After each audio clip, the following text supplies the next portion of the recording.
don't know where I'm going from here, but I promise I won't bore you. Ron Bennington, host of The Ron and Fez Show, Unmasked and Ron Bennington Interviews, is going to show you a side of him you've never experienced. You would be very lucky if in your whole life you saw the work of one genius. This is Bennington.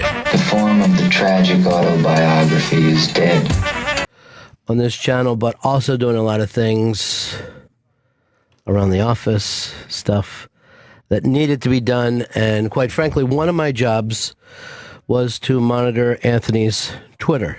And a couple got past me. I don't know how. Late night stuff. You know, I'm not up all night. A couple got past me. Found myself at Raw Dog after that. Talking with hack comics one after another. Oh, then where are you going to be playing? Oh, great. Where's that? North Carolina? But, God damn it, I'm back. Now, we went through all the shows. Well, actually, you didn't even get all the shows in there, boys, because it started with the Ron and Ron show in Florida, then Ron and Fez, Unmasked, Ron Bennington Interviews, all failures. Just a string of failures, decades long, just one after another. And by the way, I'm just going to say this and get it out of the way, and I know I shouldn't defend myself when I'm making amends. I think some of those tweets were acceptable. And boom, I'm saying it. Done. Okay, now I'm back. I'm finally back where I belong. So we wanted to do something different because, God damn it, I've been hanging around radio forever. And a lot of people go, you know, we know you on the radio, but we don't know who you are and what you are like. And I thought I would take a shot here. And today, with me, and the first time of all these years, is Gail Bennington, who I've known most of my adult life and literally all of her life. Now, Gail Bennington, and there's no relation between us at all. That's weird thing to say. Is no. Well, you know what? I'm still probably a little bit guarded, but there's probably related through marriage. I've known her mother for a long time. So, here we are, and you're doing the show with me today. Hello. How's this? Is this weird for you after all these years of me being in radio, and this is the first time? This is very strange. Yeah. Is it really? Yeah, but it's cool. I'm excited to be here. Well, you've always you've hung around my shows all these years. I've always been around in the background. In the background, doing things, coming to see, and now here you are with me. Now, we made the craziest mistake last night was going out to dinner. And then hanging out late, and then late night celebration. Yeah, little late night celebration. It's a little bit early today. Without realizing, you know, how early a morning show is. We had 45 minutes of sleep. But we're here now. Also, I made just this enormously bad mistake last night of the restaurant that I picked was the old Elaine's in the Upper East Side, which was one of the great saloons, one of the great pubs of all time. It's now called the Writing Room, and it's like John Taffer came in, destroyed it through some corporate shitty idea, and sitting in that restaurant last night, I've never been quite so depressed. You were really sad. Was I? I thought it was just the chicken, though, but... Because I ordered fried chicken, and it came in a little basket like a child. I had a nice night. You did have a good time? I had a nice night. I don't even remember what you ordered. I had a rib. Just a rib? Prime rib. Prime rib.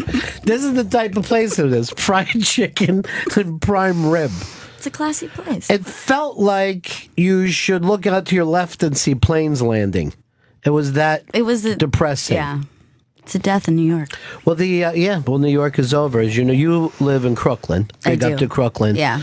And I'm still back here in Manhattan, and it's getting a little more depressing every year. I spend very little time in Manhattan now. But is that something that people say in Brooklyn? It is something people say. Why? The hate?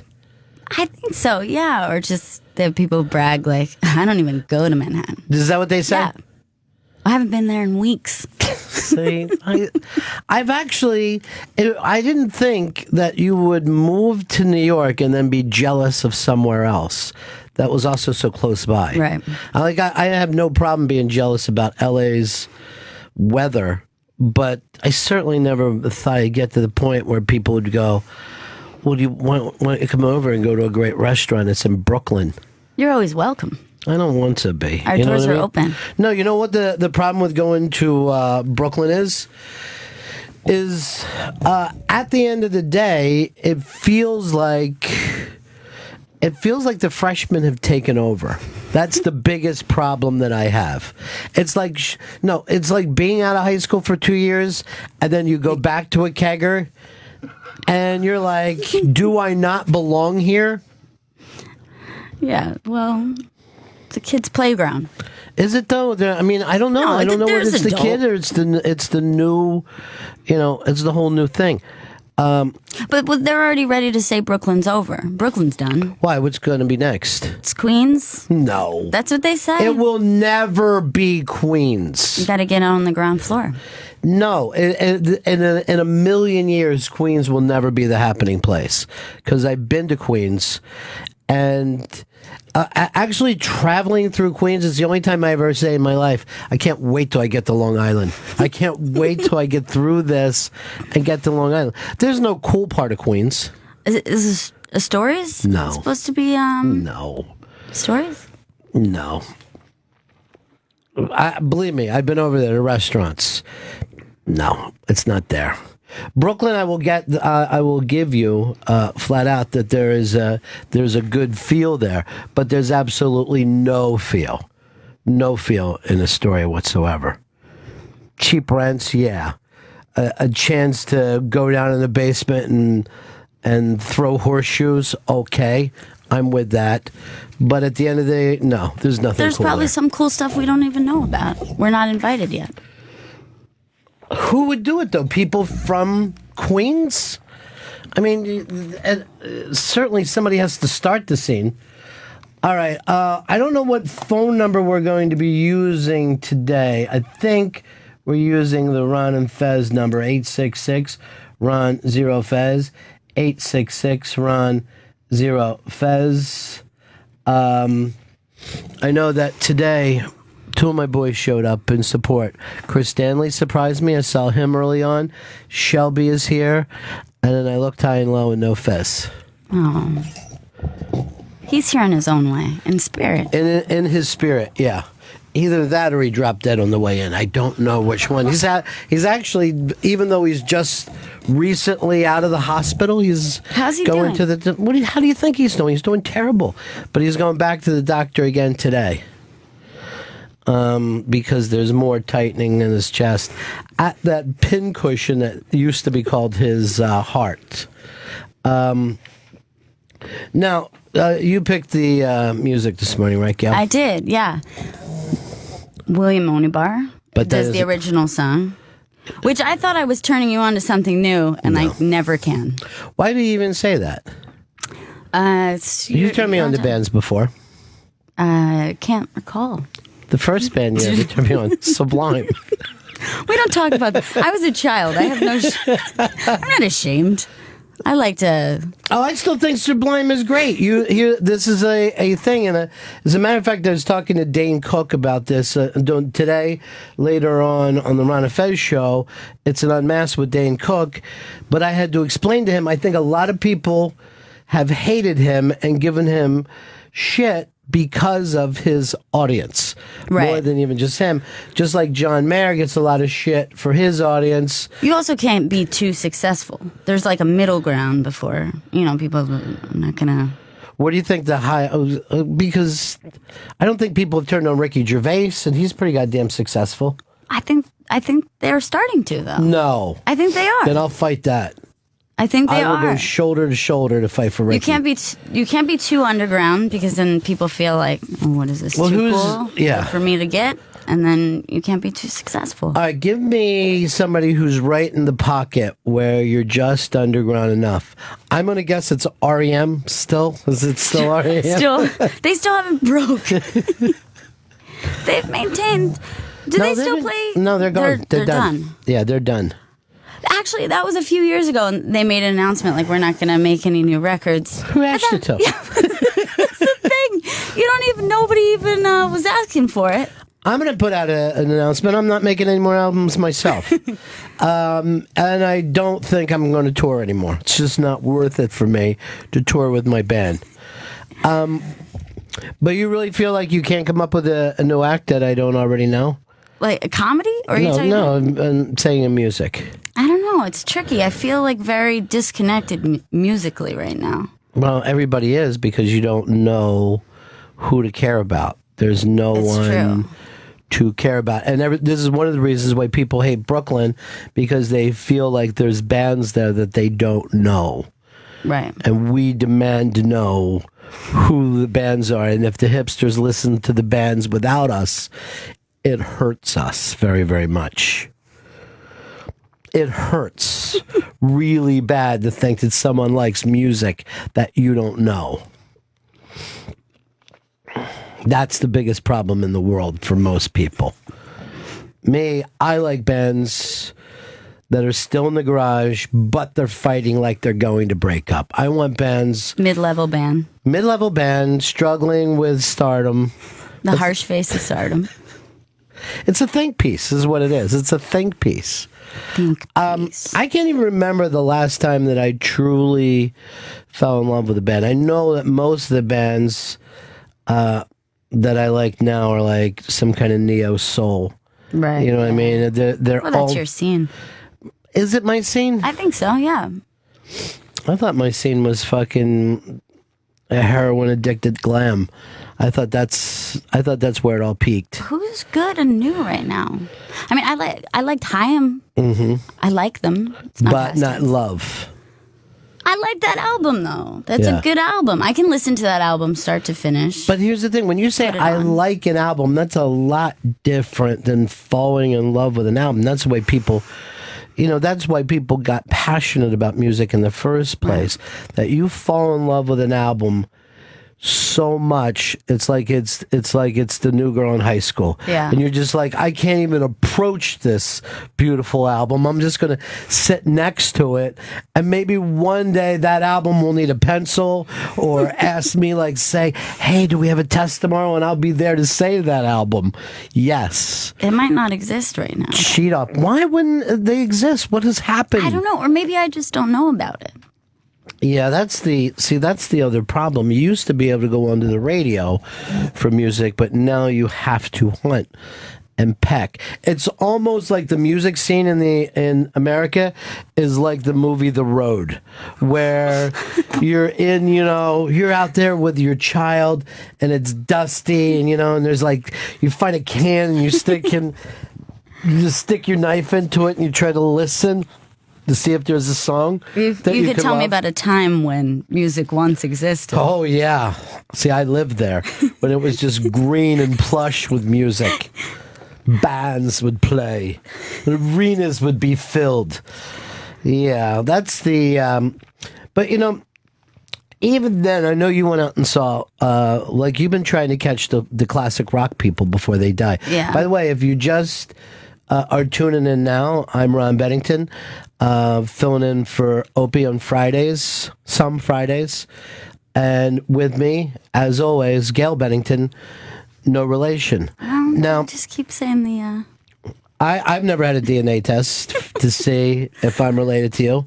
We need a DNA test? Yeah. And quite frankly, I feel like I don't have enough DNA left that I could even risk this. I don't want to play that game. But you went out and saw Neil Young recently. I saw Fleetwood Mac. Now, what did you think of the Fleetwood Mac show? It was amazing. It was really cool. Because you don't realize that band, it's like every song is a hit. Every song is like a great song. Yeah. Every song. It's a singable song. And then here's the other thing that people forget with Fleetwood Mac. Lindsey Buckingham is a great fucking guitar player. And then you got that great rhythm section. And you're seeing like a really great musicians. Now, nothing against anyone who's younger, but you don't normally get bands that are that tight. Right. But there They was are a really time that would have been the most horrifying night for you. You would have mocked out anybody who would have went to see Fleetwood Mac, I think. Me personally? Yeah. Years ago, I'm saying.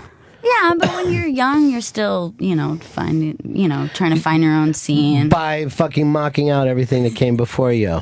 No, I didn't mock. I never remember mocked one time you. I actually said, get in here, watch this, it's Bruce Springsteen, and you blew me off. You always bring this up. But let me tell you, Yeah. to clear it up after all these years, you put on a Bruce Springsteen concert. We sat there. No, watched, I didn't put it on. It was, no. Oh, you mean I put it on TV? Yeah, you put Okay. it on TV. We were watching it for some time, enjoying it. We were enjoying it. We were talking. We were having a great time. Yeah. I get a call from a crush, which you remember in a young person's life. That's very exciting. I go to take the call. I'm gone a few minutes, and then I come back. The TV's off, and you're sitting there so upset. I wasn't so And you're upset, like, you disrespected rock and roll. Here's the thing. You fucking missed 10th Avenue Freeze Out. I'm trying to show you something, and you miss 10th Avenue Freeze Out. That's insane to me. That's crazy. I had a crush. I was a young woman. Well, good. I hope you're happy with it, because I never want you to listen to Springsteen again. Well, it didn't pan out. We're They no never longer do. together. They never do. All right, 866 Ron Zero Fez. 866 Ron Zero Fez. I want to say one more thing too before we move on. I was wondering this: how many songs does a band? How many albums can a band put out? Right until okay, we got it. You don't really need to put out any more albums. Like most people, Right. I'm going to say, like, when you go to a concert, I'm going to say 90 to 95% of what you want to hear is on however many albums that we're going to pick here. A band can be around for 40 years, but we only want to hear the first how many albums you think? I think that there's like a sweet spot of like 3 to 5. All right, And even then, you probably only like 2 of them. Really? Yeah. No, I mean, obviously there's great bands who like, I'm just talking about a regular band, mid-level band. No, any band. I'm going to say even most of the time you could look at Neil Young. And once you get past that first, Right. since you're saying between 3 and 5, I'll give you 4 albums. And you're like, Well, that's true because when I saw Neil Young, he played with it's the band that he plays. Crazy Horse. Crazy Horse. Yeah. He played with, and there's a lot of things like I love Neil Young. Yeah. But you Do know, the jamming, got a little jammed out. Just got a little jammy. It was like there was a lot of time spent Yeah. on each Cinnamon Girl, instrument. I understand. Just yeah. and I don't have the patience maybe for the. Well, you don't come from a jam generation. There's very little jamming. That's true, That yeah. took place after the 70s. I'm okay with an occasional jam. It's like a moment in a concert. Not You don't like a jam band. You I don't. wouldn't- No, that's way too much time. All right. Well, the next time you try to hit classic rock, and they may already be done, but the Allman Brothers band, they will jam. And I mean, They'll spend a lot of time. yeah, I actually was at an Allman Brothers show. Whipping Post started, and I'm like, oh shit, that's right. I gotta run home for a second. Drove 2 hours home, made a phone call, fixed the sandwich, came back and heard "Sometimes I Feel." I mean, I'm like, still, I didn't miss anything. You seen them a couple times? Or? Oh, I saw them many times, but you know what? I never saw Dwayne. I never saw when Dwayne was alive. It actually bugs me a little bit. It still bugs me that there's people that I never got to see because they died. It's a bad feeling, and I'm trying to. You're trying to rectify that and trying catch to them fix all. it. Yeah. Who's next for you? Sammy Hagar, the Red Rocker? I wouldn't put that top. Is there priority somebody top that of- you'd really want to see? You've never seen the Stones, right? I've never seen the Stones. Never. That seems important. I've seen them a lot, but I've never seen the Stones show that I want to see.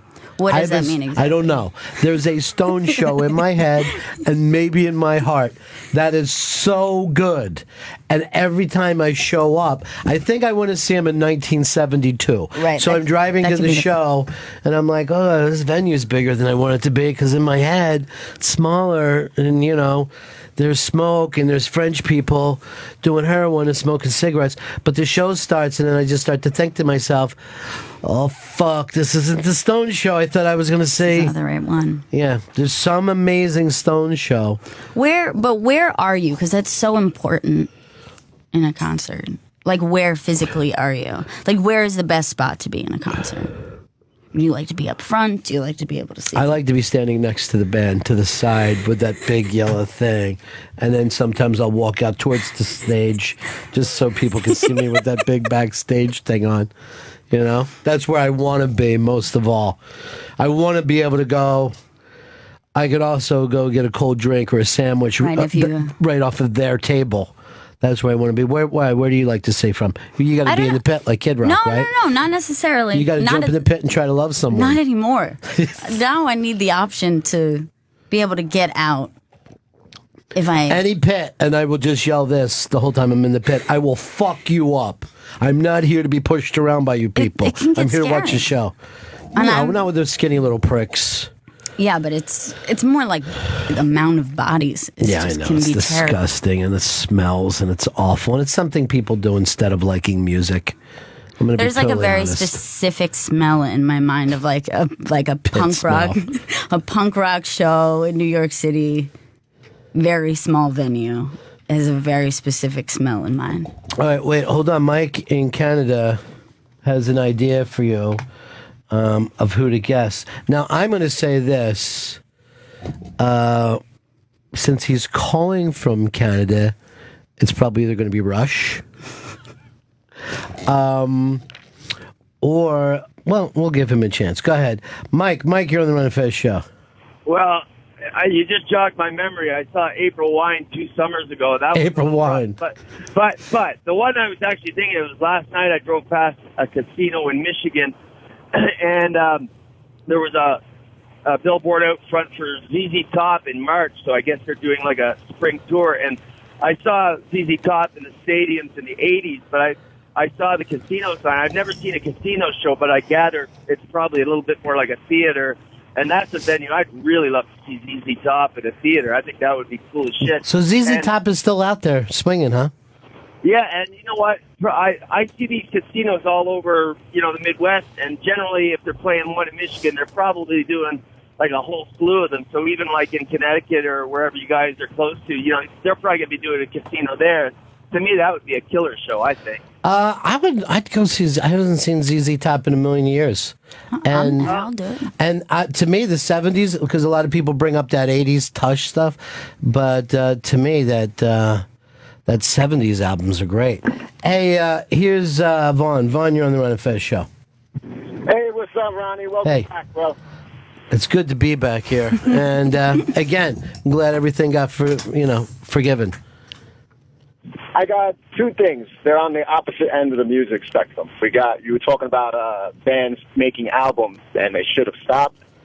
And I'd say Pink Floyd, they just came out with a new album, and they could have stopped 4 albums ago. Yeah, well, they had their little fight.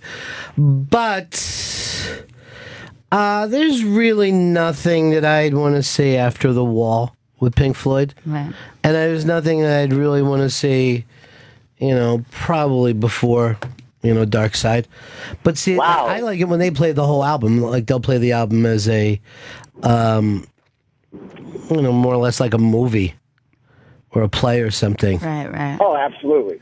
Absolutely. But on the opposite end of that, I'll bring up Jay-Z, where Jay-Z, to me, doesn't have any great albums, but he's responsible for some of the best hip-hop that's been made in the past 20 years. Yeah, I can't imagine sitting there for Jay-Z's, for a whole Jay-Z thing. I wouldn't mind if he came out for a song or 2. I don't know, yeah. Like, I don't feel great about rap live, it just doesn't. They just yell at you too much, and they're telling it you just to make some doesn't always noise. translate to live performance, I think. Yeah, or record Some it. of it doesn't. But when I saw his performance with Rihanna and Oh, you were out on that last tour that sold so well. Hey, Jason, you're on Bennington, because I called it the Ron and Fez show before, but it's Bennington. Yeah, I caught that. Yeah. Hey, I was wondering, when I was younger, I used to make some kind of iffy decisions in my life. It didn't make me a bad person, but I used to smoke an all-day cigarette. And I used to like listening to, a nice, slow, mellow jam, listen to Allman Brothers, just kind of tune out a little bit. And now, if I listen to it since I kind of cleaned up, it makes me angry. So but do you think you have it too tied in with your addiction? I don't know, and that's why I was kind of wondering did you used to like listening to somebody jamming out, or were you always kind of just tuned out? I will say this: I mean, by the time the drummer starts, I'm done. I'm sure it takes a lot of talent, but I'm sorry, I need some melody. I need a little something. Something to sing along to.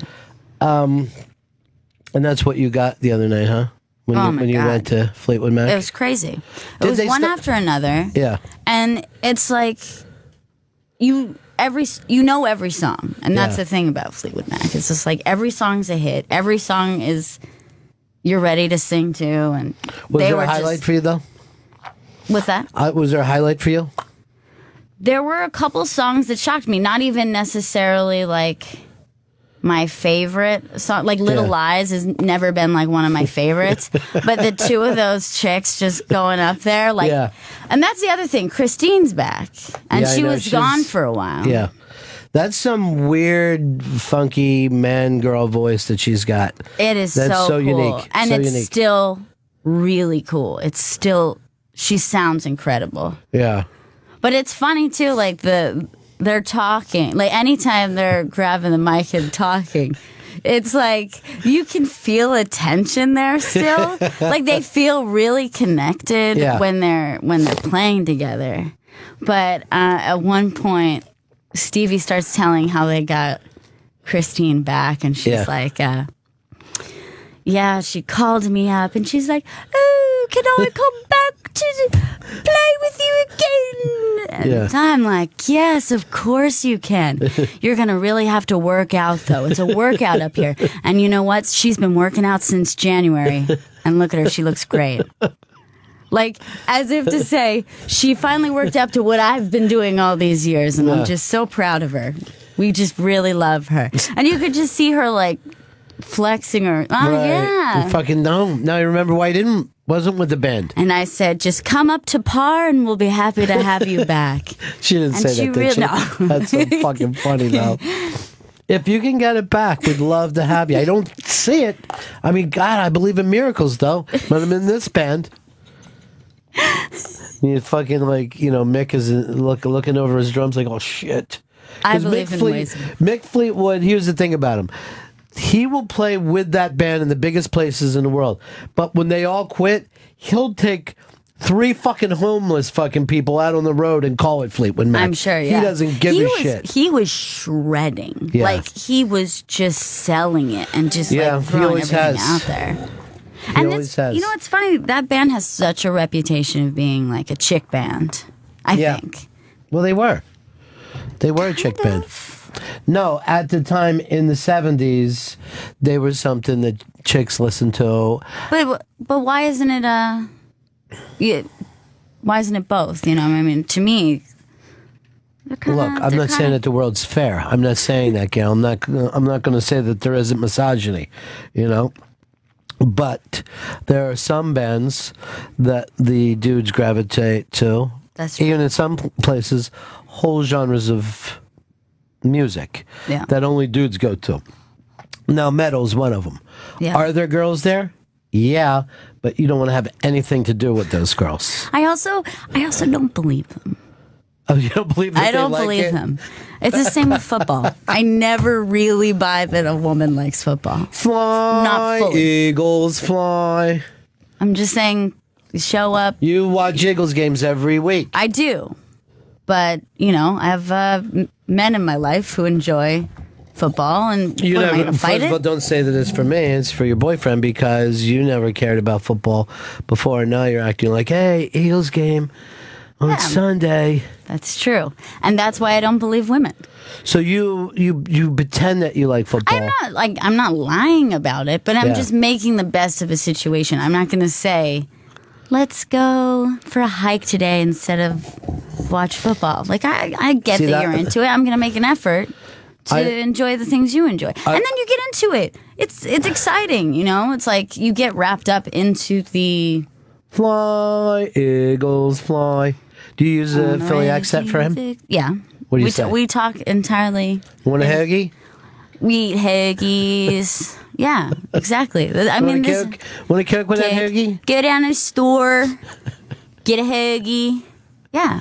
Eagles going to kick so much ass. But that's why men are more honest than women. That a man would not fake something for a woman's benefit.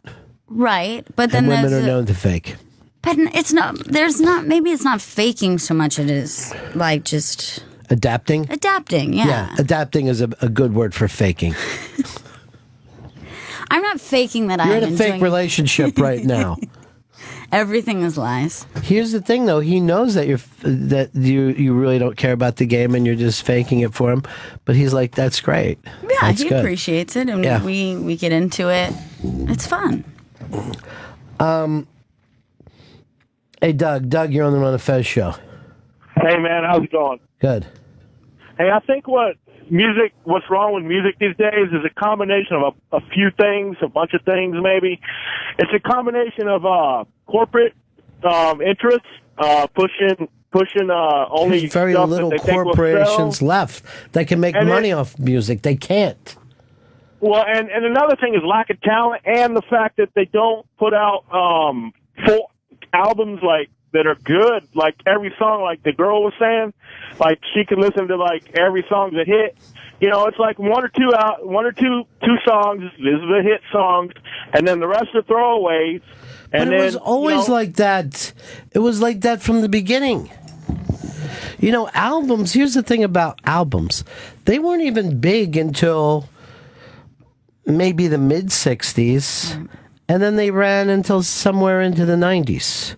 Little Steven from that band that you refused to watch that night because the phone rang. And by the way, I feel like you broke kayfabe on our family by giving that story away. I thought you were setting me up for it. No, you went too far. And, you know, there should be some privacy that I can expect here. This should be a safe place for me as well. But little Steven said to me, 64 to, you know, Kurt Cobain killed himself. What was that, 93, 94? And that was it. That was the end of what everybody really thought of as album rock. Right. Anything that happened on any side of that is done. Because, go ahead. This fella Yeah. had a point about it. It is not the same environment for music anymore. Well, you can't. You don't have all the money. Right. If, like, the Eagles had, like, a year to make Hotel California, Pink Floyd making Dark Side went into that studio and fucked around forever. No one can afford to do that anymore because, and I'm not trying to blame your generation for everything, but you steal music. You go on your computer and you basically break into a record store and steal albums, and then you're surprised that the whole thing died. But is that where it started? Was the stealing of the music? I mean...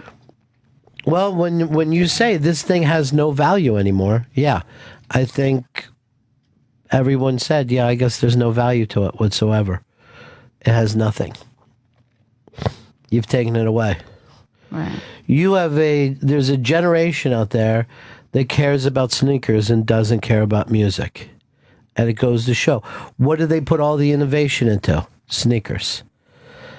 Does anyone put any innovation into music? No. Do you feel though that everyone of your generation of that time actually really cared about music though? At least anyone that I know. Right. Anyone that I know, I think. But there still had loved. to be a majority of. It's not like everyone was cool. I mean, there was still going to be a majority of people who were. I don't know who they were though, but there was enough people that the music could sustain. Like when I can remember, and here's the thing, I can remember where you weren't going to be able to buy albums all the time because you're a kid, and if somebody had that album, people went to his house, sat down, and we put on the fucking album, and that was it. You know what I mean? We listened to that album the way you would watch a movie. Let me do it for you younger people. Like you would look at an app. You know? How the way you love fucking Angry Birds instead of the Rolling Stones. That was it. The way you sit and stare at... That's how we would stare at album covers. We loved music. Everyone I knew loved music. And I don't even mean just playing it. I mean just being a fan of music. We were crazy about it. So maybe the problem is, the means of communication is we're Absolutely. always... You bypassed, you know what I mean? You left it behind, Now you want to play Angry Birds. Now you want to sit and tap on a fucking phone. This is what people would rather do instead of listen to music. Fuck yeah. You're like, what are you doing tapping on that phone? What did you do? You crushed some candy? But people don't do any one thing. You'd rather do that than fucking Iggy Pop? People don't do any one thing anymore. You are watching a show. It's not a shared experience anymore. It's a very different thing because everything about music was tribal. It was shared. You had the experience alone in your room, but also this experience of showing up where, everyone from your town would show up and go fucking crazy together for music. And if you missed that, if you were in some kind of trouble and you weren't allowed to go to that show, it felt like you had been gutted. You know what I mean? Like it felt like... And people toured less too, right? I mean, you kind of only had one. There were less bands touring. Well, they would tour but play big venues. Right. You know what I mean? Like giant venues that you could show up with 18,000 kids going fucking nuts to see, let's say, Van Halen. If you went to see Van Halen, it felt like everyone in your town was traveling. You know what I mean? Like nomads, all off traveling. You would pass each other's cars and people would hold their fucking tickets out the window, and it felt like youth. It did not feel like someone sitting there. It felt like an experience, not something to fill time, but an absolute Joseph Campbell type spiritual experience, something that took you out of the realm of the normal. But outside of the generation that grew up with the internet or having phones with them at all times, you've adapted this, right? I mean, don't you feel like you use your phone and you do multiple things at once, or no? But it's something. Does it mean I don't want fucking good albums? No, I'm just saying I think everyone has to make a conscious decision that just because we can do 7 things at once, you can watch a show and you can be on your phone. And but see, I'd be willing to say this. Just because you can do it doesn't mean that you now make it a real experience, because if you're watching a movie and tweeting about the movie, you're not really watching the movie. You haven't escaped into the film. You know what I mean? And there's something to be said for the shared experience. The fact that a bunch of people are in a theater together for 2 hours, and because this flickering lights are up on a screen, you fucking believe that this person could die or fall in love, and you're all moving back and forth. And that is destroyed the second, not only you go to your phone, but it's destroyed the second you've noticed that someone else has picked up a phone. Yeah. You're out of the movie like that. That's very true. Because some fucking guy is going like this. I got to check. No, I'm not immune to this. I go to movies and I think to myself, fuck, I wonder if anything's happening. I wonder if I could just check my messages. It's hard to do anything without feeling like that. I get freaked out on the train, like feeling disconnected, and you're underground for 30 minutes. Well, they're putting Wi-Fi into all that, though. Yeah, that's going to be a pain, though. That's for what? Because, well, wait, it's just Wi-Fi. You can't make calls, right? Or you can? Because I know people want to be able to actually... You hate to hear people make calls? Oh, yeah, I hate it. I hate to be around it. It's really irritating. I hate anything that's going to disturb the peace down there. Like, I don't You like when the people... peace of being underground? Yeah, I do. Like I don't like anybody who's playing a game with the sound on. I don't want to hear anyone else's music. I'm okay if, like, you know, like a mariachi band comes on. That's kind of funny. But I don't... How about like a black guy from the 70s just bringing a big speaker on the thing? Yeah. That's totally cool. That's the best thing that's ever happened. Actually, it's totally annoying. That used to be New York. It's just people walking around with those things as blasting But it only works if it's good music, is the problem. It's very rarely good music. Matt in West Virginia. Go ahead, Matt. Hey, Ronnie. Hey, you talk about, like, cultural experiences, and, you know, back in the 70s, you'd have songs about Vietnam, and you know, I was like, people would sing about what was going on in the world. I just kind of wonder what your take was on, you know, the country's been at war for the last, 10 or 15 years, and why do you think that's something that they don't talk about here's the thing. anymore? First of all, Green Day put out an entire album about it. Right. There's been so many anti-war songs that are out there that you can look for. They're just... You're not being exposed to them because you don't have radio stations playing that. Exactly. You know? There's really very few new rock stations around the country. Yeah. But yes, there's been tons of anti-war songs written. There has been. And we were actually talking about this last night because it does feel maybe like less so than during the Bush era. That maybe the Bush era was making maybe the creative minds a little bit more angry, and it fired them up in a way. Yeah. But right now we're in such a weird time where it's like... Do the country guys turn around? Do they write anti-Obama thing? That would be great, though. Just country guys writing anti-Obama Not like stuff. with anti-war songs, because now it's... We ain't fighting your war. You know, just get really fucking into it and a big thing. But I don't know. Again, you have to remember something. There was a shared during the anti-war era.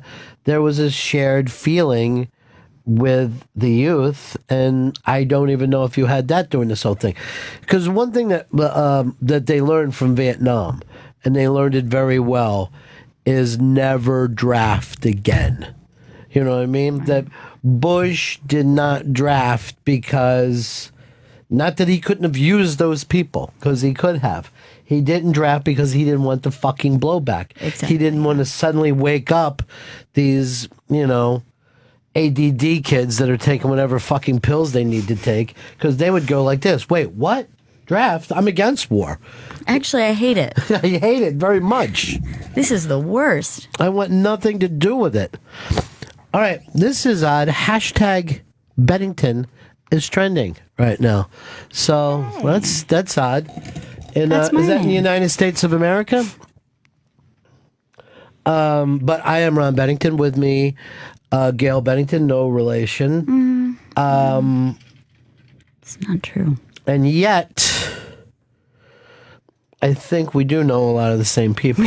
We have some mutual friends. Yeah. I know your brother. You right? I think that's it. Oh, I met your mom. Yeah, you know my mom. Yeah. So, Known her.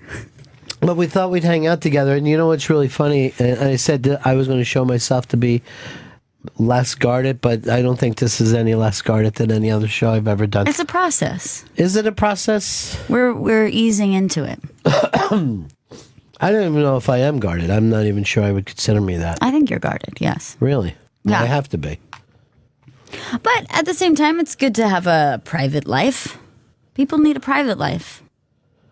That seems funny to hear from somebody who says they're addicted to their phone. I'm not addicted to sharing things about myself, though. Hello, everybody. I'm here on Foursquare. But that's something I could never use. I didn't even get into that for a second. I don't want people to know where I am. I'm terrified. I think about if I'm going out at night, I'm already going through my head who could possibly be there, and is it worth bumping into these people? I don't want anyone to know where I am. I don't know why somebody would want to know where someone's eating. Well, I like to be mayor of things. I like to be mayor of Fridays. That was from Foursquare? Yeah, it's Foursquare. You could do that. Bunny. Go ahead, Bunny. You're on Bennington. Hashtag Bennington. Oh, gosh. This is like watching history happen right here. It really is, isn't it? Yeah, it's so awesome. I'm so glad you took my call. I know it's your job. It is. But I just want to say I'm falling in love with your daughter, and I hope that's okay. I love your voice, and thank you. Really love the chemistry with your dad. And I think it might be your dad. The most bizarre fucking call of my career. You might want to get a test. He may have met your daughter at some carnival or something when she was younger. So. Okay. Anyway, I just wanted to spread some love, and you guys are trending, not just because of your dad, but because of you too, Gail. So I just wanted you to know. That's very weird. That's very weird. Here's Tom, New York City. Tom. Hey, Bennington. Hey. A couple of things. Benningtons, I guess I should say. A couple of things. First of all, it's funny to hear Gail say something along the lines of, well, just because we can do 7 things at once. Well, if you're doing 7 things at once, are you really even doing one of them, with your whole heart or your whole being? Good point. So that's just It's one weird observation. because And the other thing I no wanted one to say, Ron, acts like they like the concept, and yet everyone does it. Everyone does it. Yeah. And if I'm watching SNL and I see a sketch bombing, I fucking go to Twitter immediately to see how furious people will be. SNL and Twitter go well together for that reason. Well, I mean, but people are mad at SNL seconds into a sketch. They're like, this blows! They're not even funny! The show hasn't been funny since Gilda died! And that I love. I would rather see people angry at a sketch because I feel like they're being punked or something, I feel like fuck you if you get that upset watching a TV show. Yeah. Well, the other thing I wanted to say, Ron, was I can remember back in the 70s, 1975 Rolling Stones Tour of the Americas, and I was able to get tickets for it. And like you said, we waited weeks for that show to come around. I can remember my boss telling me, because it was on a weekend, you have to work that day. And I was like, listen, I'm going to quit my job before I miss this show. You had your chance to see the Stones in the 60s. I didn't. I'm going to see this concert come hell or high water. I know exactly what you mean, that you would think to yourself, I would much rather you took off a pinky of mine. I wish you would cut off my pinky finger before you stop me from doing this. I have to see this show. For me, I think the awakening was Levon, the band. I was like just crushed that it was. I never got to see him. I never got to see him, and I think that really made me feel just awful. Well, it's a huge regret. And I know, and I saw him a lot up this way, but I'm going to admit something here. I don't think I ever really saw them with Robbie. No. And that's a regret. And then, by the way, when it comes to the band, I can't stand when people act like they know who did what. And I can't stand when someone's like, Robbie's a prick, I'm going to leave on side. Just shut up and enjoy what you get and let those two brothers fight their own fights. It's true, yeah. I think I need to break here. It's a fill-in show, really, for Opie. Opie wanted to take today. He said on Fridays he wants to take a day at home, iron his money, and just kind of, kind of organize. Get organized if he can. He just bought a plantation. And, it's tough to get those people. And it's a lot of work. That's his quote, those people, out to work. But we're here. I'm Ron Bennington. This is Gail Bennington with me, no relation. This is me completely unguarded. I think it's pretty amazing that I was able to do this really brave thing. I think you learned a lot about me. I like music. See? I know. See, that's a big thing for people. You've opened up. So we'll break. We'll come back and talk about more Bennington. Bennington will be right back. Opie Radio, XM 103, Sirius 206. This is Bennington, Opie Radio, XM 103, Sirius 206. Not so big that they get mouthy. I'm starting to form my own opinions. Yeah. Starting to wonder about stuff. Like, how come there's a Santa Claus in every store? Exactly. Yeah. And the top of my head is still really soft. Well, that's your fontanelle. That's your little fontanelle. Yeah. You got to watch careful of that because that fits into your brain. Oddly, hashtag Bennington is trending number 3 in the United States of America without us even asking for it. So the Twitter people, out strong. Way to go. Wow. Very, very cool. And then some other people are being annoying because they're writing to me and saying that you have a better radio voice than I do. And that's your only time on the radio. I think we sound so similar. Well, I went to a broadcasting school where they said the voice should come right out of the nostrils, should come out high. Right out the top of the nose and the eyes. Radio. That's what I hear from myself when I hear my voice back, too, though. I hear very nasally. Yeah, of course it is. Well, the nasal, you come through that honestly. Mm-hmm. But, I did not. I am the first generation who did not fake voice on the radio or fake name. Before me, there were, like my first buddies in radio were like Russ Albums. Right. And I'm pretty sure that wasn't his actual name. That wasn't his Christian name. Yes. He just happened to be Albums. And then he was doing a show with another buddy of mine, Eddie, who changed his name to Moore so they could be Albums and More. And I'm like, why?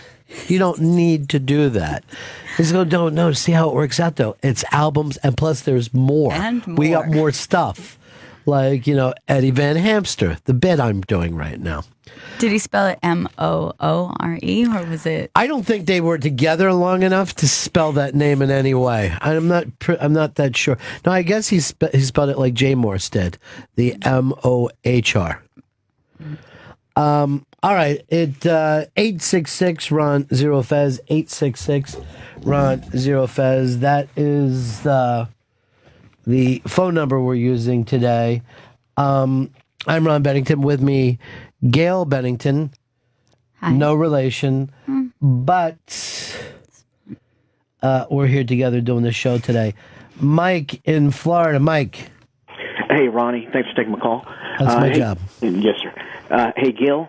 Since you are giving away some secrets, I was wondering if you knew the identity of Kenny Allen.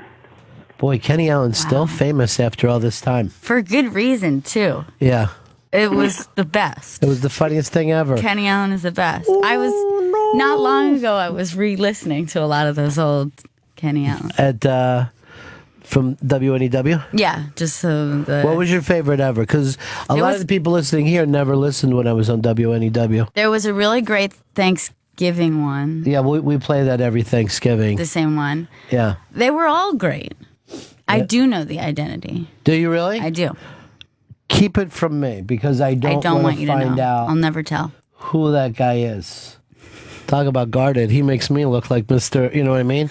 He makes me look like I'm a goddamn glad-hander down on the corner asking people to vote for me. Very guarded. Yeah. It's going so far to living a secret life. Hey, Frank in Jersey.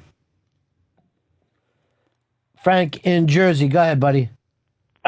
Gail mentioned something before where when she goes out, she doesn't want anyone to know where she goes. And years ago, that was possible. When there were no cell phones, Ronnie, and when we were going out as young, adults, teens, you just left your house and you didn't have a worry in the world. Your parents couldn't get in touch with you. Nothing.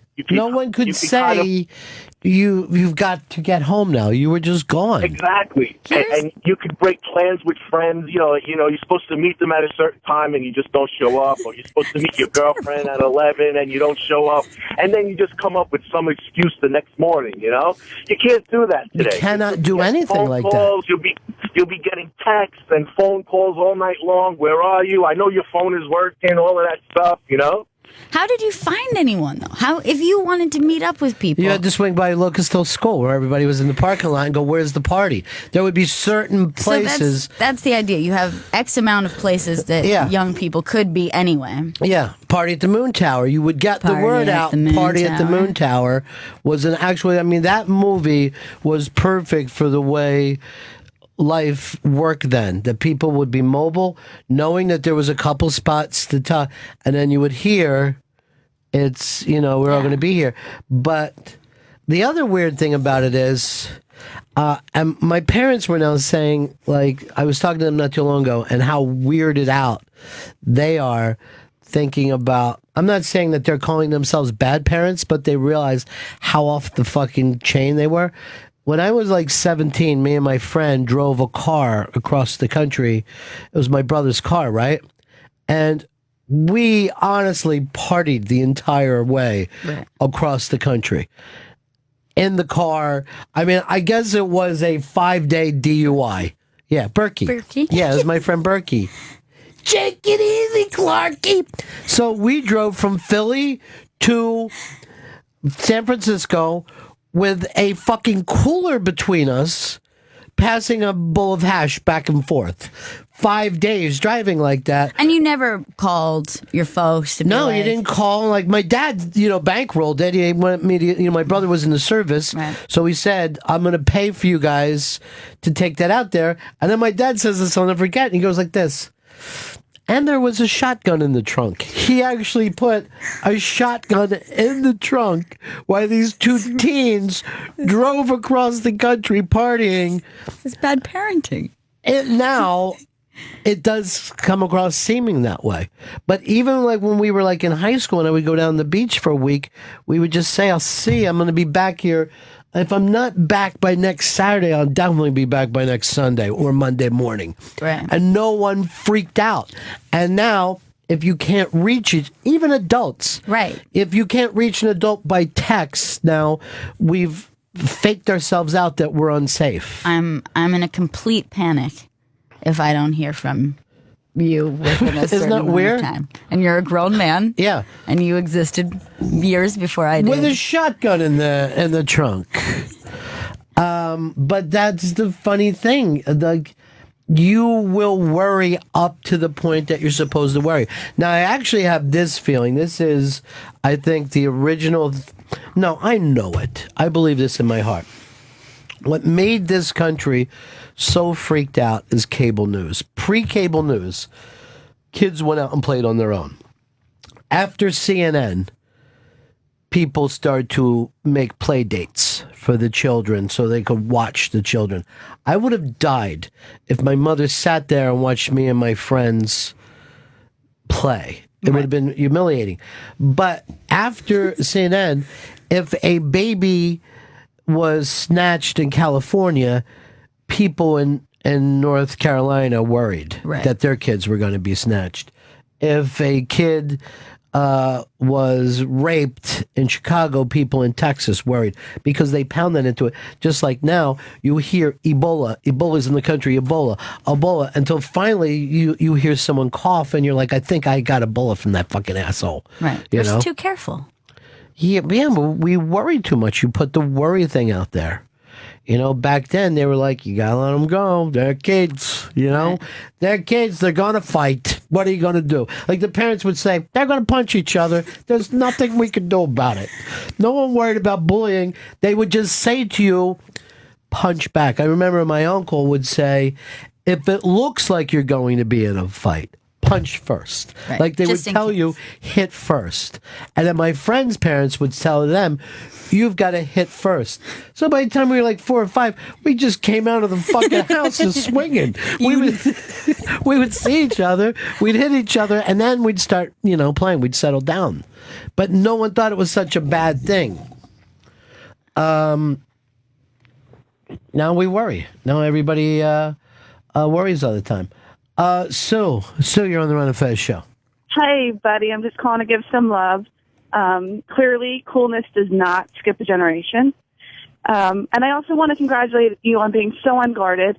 I actually heard you make your announcement. I came to work. I signed it. I came back out to my car so I could hear all these truths that you're spilling for us. Wow. So, thanks so much, Ronnie. Thanks. For everything. I mean, you may be guarded, but you're one of the most generous people I know, too. It is true. I'm generous and guarded. Well, I'm unguarded in a secret meeting place. Right. Talk to you later, Sue. All right, good luck. Bye. She's still sober. 866-RON-0-FEZ, 866-RON-0-FEZ. This is the occasional Friday show, Bennington. And somebody wants to talk to you, Gail. Okay. Somebody from Florida. See if you remember this name. It's Flipper. Hey, Flipper. Hey, guys. Oh my gosh! Hi. Yeah, what's going on? Oh my gosh! I was in my own delay this morning listening to the show, and I'm like, Gail, how many Gails does Ronnie know? And I'm like, oh God. Gail. Yeah. Man, you guys are sounding good. Oh my gosh! How cool! Now, I have to clear up something that Ronnie told me years ago. I just want to make sure it was true or not. Oh, jeez. You were in a cover band, Gail, or you were in a band at one point, I right? was in a band, yeah. It wasn't Did you do any cover songs, maybe, in the band? All original. I think, yeah. You told I heard that you guys did a tribute song once, and it was "My Name Is Flipper." Yes, that you is did do true. that, yeah. That's totally true. Flipper was in an intern band, producers and interns, called Dead German Tourist. And great band. It actually got mentioned on MTV, and because we named them because some German tourists had just been murdered. And by naming the band that, it got a lot of heat for them. So much that you were banned from playing the Hard Rock. Right, and what was viral in 1993 actually lasted, if it was viral today, it would have lasted maybe 3 days, but I think it went on for a good 6 to 8 weeks where we were in the international news doing press that was beyond belief. I mean, we were even on the news. I think you did an interview with me, and we were on with CBS with Dan Rather. Yeah. I mean, it was a I world. actually went on the news and went like this. Hey, I don't know what to tell you. These kids are crazy. They're pretty dangerous. And then it looked like the band was like cooling off, that they weren't paying attention. And I made the announcement on the radio that they're doing a show, and unless it's sold out, they're going to kill a dog. And that got the heat back up again. Nice. Yeah. Oh, it was crazy times. But you're sounding good, Gail. What have you been up to? Everything. I remember you at 12 and 14 when Ronnie would have you out at some of those parties we would go to for work or whatever, and you were way beyond your years then. I was just like, this has gotten very uncomfortable. I was hanging. Yeah. Well, yeah, she was hanging back then. I mean, no, it's not uncomfortable. It's all. She was very mature. Now, here's what I'm looking at now on Twitter. Bennington now trending at number 2. Damn. Trending at number 2. Yikes. Flips, good to talk to you, buddy. It's so nice to hear from you. All right, see you, Gail. I was actually going to bring her on under the name New Diaz, but we decided just to call her Gail. Well, if you know any other Rons, you can find something out. We can help you there. All right. Talk to you later, bro. All right. Flipper's real name. He's a Ron. Yeah. See, everybody's being so unguarded today. Trending at number 2. So weird. 866-RON-0-FEZ, 866-RON-0-FEZ. Jason in Wisconsin. Go ahead, Jason. Hey, Ronnie. Hey, Gail. Great show. Hey, I was wondering, are you going out of the way to say that she's not related because she's a Mets fan and your dad kind of warned you about it, or? No, we never would have any Mets fans in our family. That would be awful. That would be terrible. Well, that's why I thought maybe you're going out of the way to make sure that, no relation. No, I just want to be totally sure, because you're never positively sure about that kind of thing. You want to test after all these years, just to clear it up? I imagine I'd get a lot of money paid back to me. Yes. Would I owe that to you? Yeah, you as a person would owe that to me. In serious debt. But I have been over the years, and I guess it just goes to show what a great guy I am. But I've been like a father to you. Well, what am I saying? I've always thought of you that way. I've been like a mother and father to you. Yeah. I've had to do both. No. Not because her mother passed away, but just really wouldn't help much. I like So watching unhelpful. TV. Yeah. See, that's being unguarded. I know. Finally saying the truth. Finally saying what's on In my mind. many ways, you are being unmasked. Whoa! Mind blown. Meta, as the kids say. So meta. Did the kids say meta? I don't know. People just start saying things and then I can't keep it's up. a trend of I just things. fell into basic bitch. But you were telling me that basic bro is also a way to go. I think there's a lot more basic bros that exist in the world than basic bitches. Yeah. There are so many basic bros. Most guys are a basic bro. What- Why are we picking on the ladies? There was a thing done the other day that was the least mature states for men. Mhm. Rhode Island was number one. And one of the things that they gave for that was video games, playing video Are we games. gauging it on just childlike interests? Yeah, I think. Just being immature. Cartoon intake? Yeah. A lot of cartoon. adults watch cartoons. More adults, because look, fucking Adult Swim doesn't even come out until night. And yeah, not even like animated shows for adults, which is something else. That's a different thing. Literally shows that were made for children are watched by adults. I didn't know that. See, I loved making fun of people who watch cartoons until I watched Bob's Burgers, and I think that's fucking but that's, hysterical. an animated show for adults? For adults. Oh, I didn't even know. Right? Maybe. Yeah. Maybe. I think I would have liked it if I was a kid, though. Lou, you're on the Run and Fez show. Hey, Ronnie B, thank you for taking my call. That's my job. I just wanted to comment on what you were saying with how music is just dying out, and even parties. I think it kind of is the same thing. Just technology is overtaking music and parties. I mean, you can't. With the music, it's basically stealing the music. I totally agree with you there. But with a party, I mean, back in the day, when before cell phones, if you wanted to have 10 people at your house, you had 10 people, maybe 12. Now everybody's got access to a cell phone. A good party can't be held. I mean, it just gets out of control. So if you try to throw a party now, it would just be massive. Yeah, absolutely. I mean, one person tells two, then two tells four, and then you got 500 people at your house. See, I would always like that girl who would have a party at her house because her parents went away, but she wasn't like fucking cool or whatever, so people would fucking, she'd be like, you fucking trashed my house, and you just like, stop. Everyone's liking you right now. Now you start crying and you're ruining this thing, you know? This could be big for you. I didn't get to do the house party thing. When you grow up in the city, you just, it's not a thing. Now, I went... Because you guys could go out and do things. Exactly. There were things to do. When you're in the suburbs, it was like, let's gather together as much as we can. And then my first time going to like a real party like that was like a friend of a friend upstate New York, and I went up there, and it literally was a party at the Moon Tower. It was like kegger in the woods, everyone's coming out, and I was like, this is so cool. You guys are like living in the 70s. It's like a movie. Did you guys just love this? And they're just, what do you mean? This is life. This is what we do. Yeah. Like, this is so cool. So you just come out here and you drink your beers in the woods? Yeah. It seemed...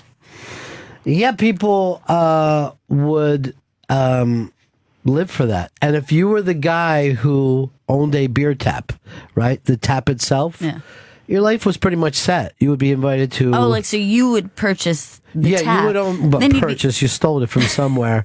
But then you'd be the guy to be, like, the guy to invite. And I was at a party when I was a kid, and the beer tap got fucking stole by these guys from Chester, and everybody was, just suddenly we turned around and they had fucking taken the tap off and were running with it. So everyone from the party came running out to get them, and they went driving crazy through the crowd, and I got hit with a car, rolled up over the top of it, came down the other side, which now would have been considered like an attempt at murder, over a fucking beer tap. You should have let it go. You shouldn't have dove in. Never dawned on me that it was worth a fucking hit and run. But then the other thing is... I've never heard this story. Yeah, I never went to the hospital for it or anything. Well, you see, this is the other side of it. You are going to hear stories now that obviously I wasn't going to, tell. I gave the Smoke and Hash all the way across the country story to you with Berkey. Here is Ed. Ed in New Jersey. Go ahead. Morning, buddies. Hey. I just wanted to comment about even the current cartoons on Cartoon Network actually kind of cater to adults as well. I think because, if parents are watching or adults are watching as well, they also have these subliminal messages or jokes that I feel like kids wouldn't really understand. Yeah, but, Bugs Bunny was the same way. Yeah, Sesame Street did that when I was a kid, right? Like, they always had jokes or, that kids wouldn't really understand. Yeah, or parodies of... I'm going to say Rebel L was Rebel probably... L was my favorite Sesame's. Yeah. That's the best. Billy Idol goes la, la, la. Came in and did Opie's show not too long ago. Oh, that's cool. And I'd come in right after that, and those guys were fucking thrilled. Yeah. They were like, dude, Billy Idol was just here. And it was really funny because, for years, everybody was, off the Billy Idol thing. He was very much a person of the 80s. But now, people go back to it, and they're like, holy shit. These songs were great. He's got great songs. He's a cool guy. There was this thing, I forgot what it was, where they were playing in some weird place. And it was Billy Idol and Steve Stevens, his guitar player. And it was Budapest or somewhere. I saw it on the YouTube. Mm-hmm. And you just saw these people lose their shit. It was this really great rock and roll moment. And Billy Idol says something like, show him what a hit is. And he fucking just goes into White Wedding. And you just see people just lose it. Lose it. They were so turned on. 866 Ron Zero Fez. 866 Ron Zero Fez. Hey, it's our buddy Cigars and Scotch. Hey, what happened to those other guys that were on in the morning? This is different. It's not what I'm used to. It's like the other show was much more guarded. This is unguarded. This is actually avant-garde. It's different. It's different. Now, is different good or bad? Different's always bad at first. Different's bad. Different's bad. Yeah. Gotta have same. This is different. Same. More and more same. Good to hear you, man. People are very, very happy, too, because on the on-demand, you can rewind, pause, and all that. And on the Raw Dog one, you cannot. You're stuck out there. And it's a nightmare. All right, I'm going to read some of these tweets. Fez is killing this morning. Hashtag Bennington's out there, but there's also a hashtag Gail Bennington. That's weird. Mm-hmm. That's really weird to me. A little too weird. Yeah, it's a little too weird. Somebody just made, our logo is Bennington 2 with another 2 there. That's kind of cute. Nice. Does Ron still do that other show at noon with those other guys? You're going to double down today, right? Here's a guy named Fat Roland who said, stop with the no relation thing. She's your daughter. We fucking get it already. It's really bothering everyone. Yeah, it is. Well, at least this guy named Fat Roland. Bill Meek says, what was that opening song? That might be the best song I ever heard. Well, this was a guy that we were talking about. He was an African kind of funk guy, right? Yeah, exactly. Nigerian funk What was artist. his name? William Onibar. And then they did some tribute to him. Yeah, they re-released his songs. I guess that was this year, right? Earlier this year, they re-released his songs. And who toured with David Byrne? David Byrne had something. I don't know if he brought it forward, but he definitely was touring around with a band playing his songs. But what happened to the actual guy? Died? I think that he's alive. Oh, he's still alive. But it's something. Somebody made a documentary or something, or somebody did a special. Maybe it was Vice or something like that. I didn't see it.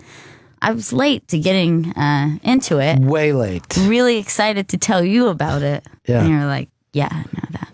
Yeah, I didn't know that. What about movies? Is there any movie that you ever turned me on to? That you ever said, oh, here's a movie? Yeah, I have a very strong memory of sitting you down and being like, you need to watch this movie, and it was Bottle Rocket. Oh, that is correct. And I put it off at first, right? Yeah. Well, yeah, but the thing was, we had just watched it. Me. Yeah. And my brother. I can say that. Right? Yeah, you can say whatever you want. You can say whatever you want. We went to Blockbuster Video and rented it. And then brought it home, and just me and him. You were like really little kids. Yeah, we were young. And we sat in my bedroom watching it. We couldn't even get through the first 2 minutes because we thought it was so funny. We kept rewinding. It's like he's like looking out. He gives him the wave, like, here I am, and being all militant and trying to get him out of there. You guys found that So hysterical. we were crying, laughing. Yeah. We watched it all the way through. Ejected the tape and then brought it out to you we want you to watch it. We had just finished watching it. We have a film we'd like you to see. We were so excited, and you were not about to watch it, but then. And then I put it in, and then I was all happy. Because I remember even when people with a bunch of the disciples in comedy and shit, I would make them sit down and watch it. You know what I mean? I was that was that film that you were like, I'm going to watch you watch the film. Right. Was what you would do to Are people. you laughing at all the right Laugh spots? right there. Listen. Watch. There it is, this right? part. Is that fucking excellent? Is this the funniest thing you've ever seen? Do you stay with P.T. Anderson? Is he still your guy? Wes Anderson. Fuck, why did I get those two confused? It's the Anderson. Oh, yeah, It's the no Andersons. relation. No. But I stick with both of them for the record. Yeah, I would I will never miss a film by either one of those guys. I'll go out to see it. That being said, I forgot to go see the last Wes Anderson. I still have to see that. Are you crazy? Because it's really good. I feel really bad about it. But that's the first one I've missed in the theater in a very long time. Yeah, I go to see him right in the theater. The Inherent Vice is the new Paul Thomas Anderson. Yeah, what do you think of that? I haven't seen it yet. I could have went and saw it at the New York Film Festival. No, but you've seen the trailer, right? I mean, yeah, but I try not to watch trailers with the people that I really love the most. Yeah, because you're already sold. You don't need to. Yeah, I'm watch already a sold. trailer. I'm in. I want to be surprised. I don't want to say anything. I don't read anything about movies. I refuse to read any reviews. I don't want to know anything about it. I'm not even that interested in reading it after the fact. Is that right? It's just you don't want to sit and talk about movies with people. I want to talk about movies with people I like, but not just any. Yeah, I'm not always so interested in what somebody's take was on.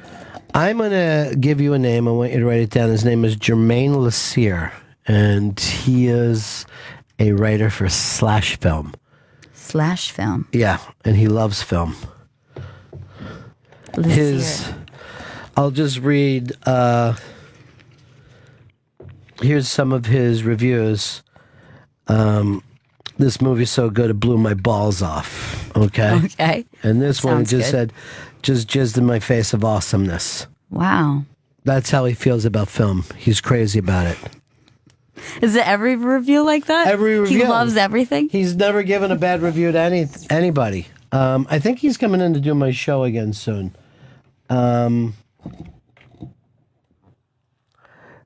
But I would agree with you. I will stay now with a director more than I will an actor. Yeah, definitely. You have a couple directors that you trust, like Paul Thomas Anderson. I bet I at least got a half dozen. I got a half dozen that I'll try to make sure I get around to seeing everything that they ever do. Right. Wes Anderson, Paul Thomas Anderson. I'm still Woody Allen. I know that pisses a lot of people off. I don't care. I don't think there's anything wrong with. You don't even think he did anything, right? No, I didn't say that. You think it's fine that he did it?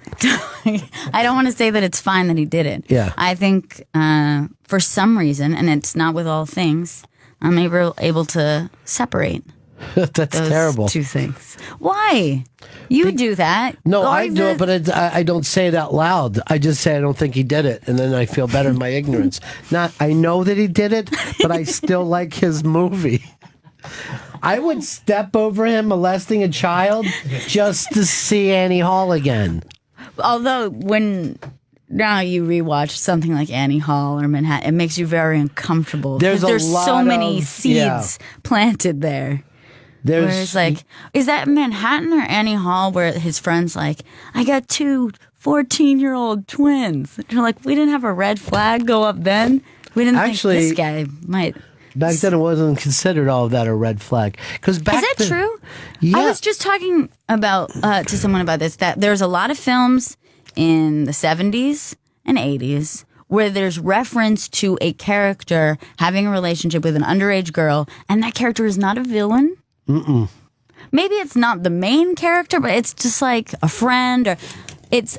I can't think of another example, but it does come up. It came up a lot more. Yeah, because it was something that took place. Yeah, that's what I was wondering. Because like college professors used to sleep with the students back then, and it wasn't even illegal. You know what I mean?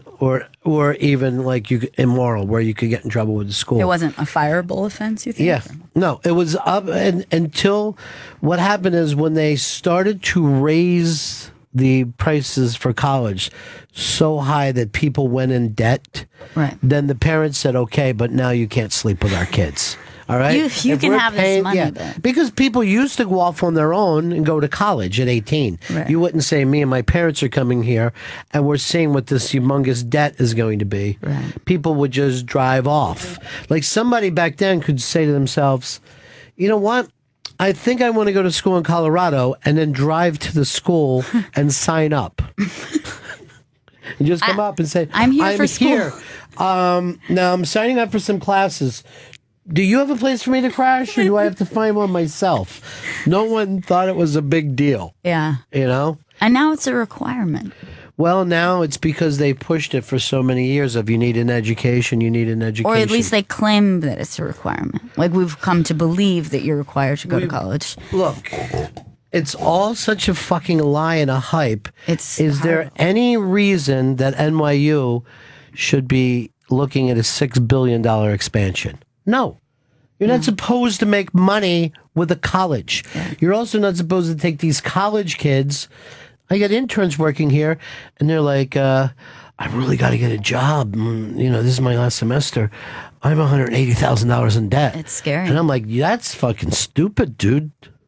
Yeah. That's dumb. But it's because you're dumb. They've been You're not smart in college. You're dumb in college. They've been told since they were in middle school, this is what you have to do.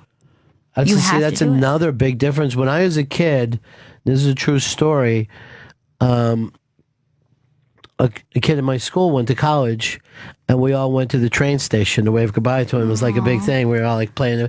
There he goes. I'm off to Dartmouth, everybody. See you soon. Then we went, one day he'll own a car. But, it wasn't that big a deal. Most people, they basically thought, why would I go to college? I can go down and work in a factory and make some money and get married immediately. They bring up college to like elementary school kids, like middle school kids.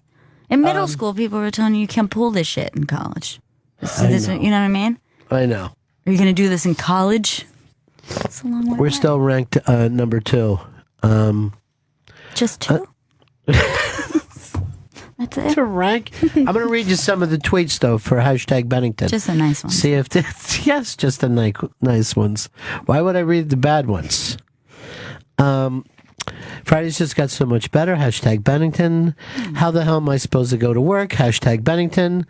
Legends go by one name. Hashtag Bennington. Be honest. Be hashtag Bennington. I'll have my eggs. Hashtag Bennington.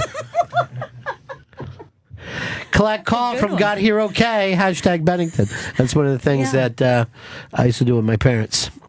So I would just do, yes, I got a collect call from Sam Got Here Okay.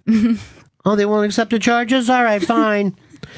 I'm up early to hear hashtag Bennington. I don't get up at 5 a.m. for just anyone. They must have been in the Midwest. There can never be too much tuna, but there can never be too much hashtag Bennington. Too much tuna. I love hashtag Bennington. I would say she's a chip off the old block, but there's no proof that they are related. We don't have the tests. Well, we never had the test done.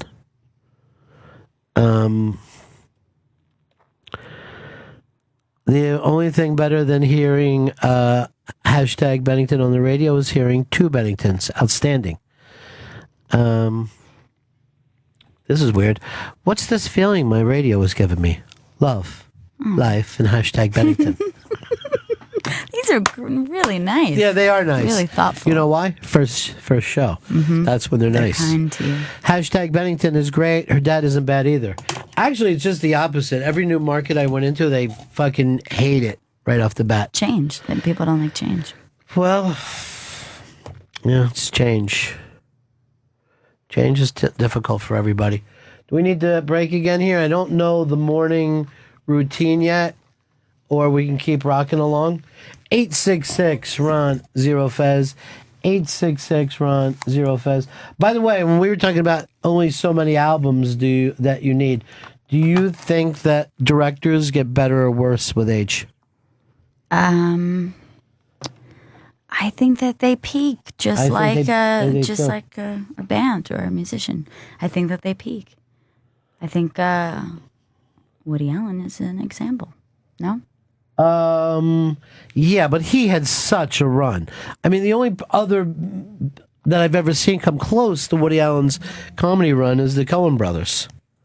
But Woody Allen had like a 25-year run of like a brilliant film a year for like 25 years. The Coen Brothers might be the best as far as like every single one is great. I feel like almost every single one. Almost, yeah. But they're the best alive today. That's right, Marty Scorsese. You heard me. The Coen Brothers are the best alive today. They're still rocking. They're still rocking. And the last one, did you see the one where the folk guy downtown?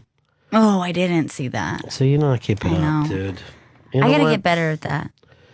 I don't know what is And I'm going to go to the theater. That's going to be my New Year's resolution.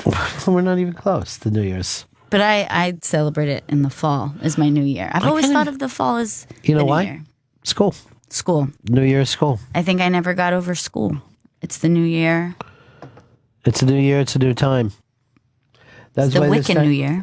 That's why, for me, I would think to myself always, it's even now. I want to go out and get new magic markers for the new year. I never owned them in my life.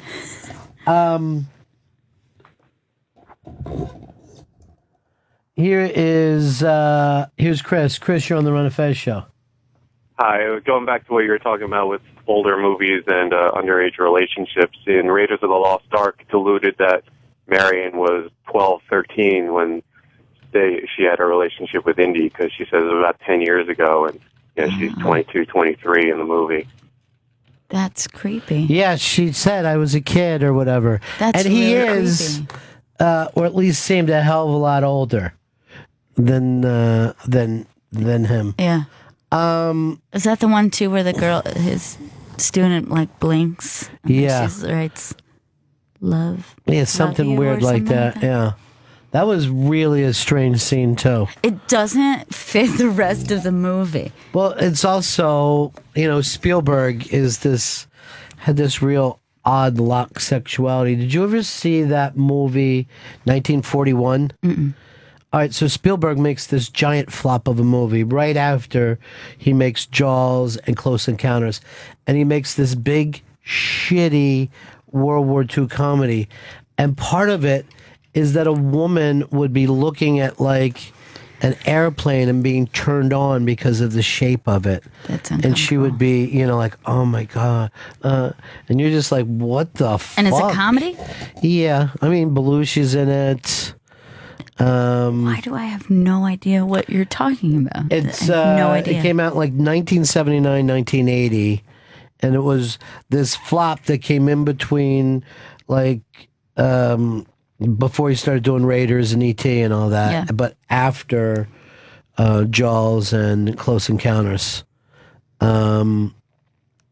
It was crazy bad.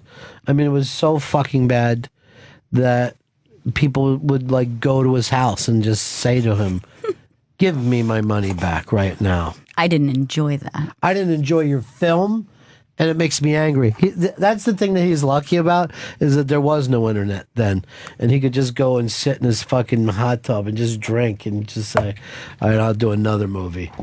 He didn't have to hear it one at a time. Carl in Scarsdale, you're on the Run and Fez show. Hey, Bennington. Just wanted to see, has there ever been a movie or a TV show that if you had watched it individually, you'd be fine, but watching it together just made you uncomfortable?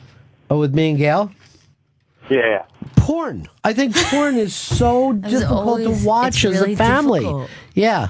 It makes me just a little uncomfortable. Like, you get over the uncomfortability eventually, but initially, God, it gets weird. I don't think so. Do you? Did you ever think there was a movie like... No, I mean, I was exposed at a very young age to... I hope you don't say penises. I mean, when you say exposed as a young age, people are going to get upset. That's not what I meant. You I watch meant, cool movies. Yeah, at an I early was encouraged to watch movies. That was the problem. Encouraged to watch movies that other people, other kids my age, were not allowed to watch. Like I had what? no one to talk to about. What weren't they allowed to watch? I'll give you a good example. Pulp Fiction. So, Pulp Fiction, you had seen it in the theater already. Yeah.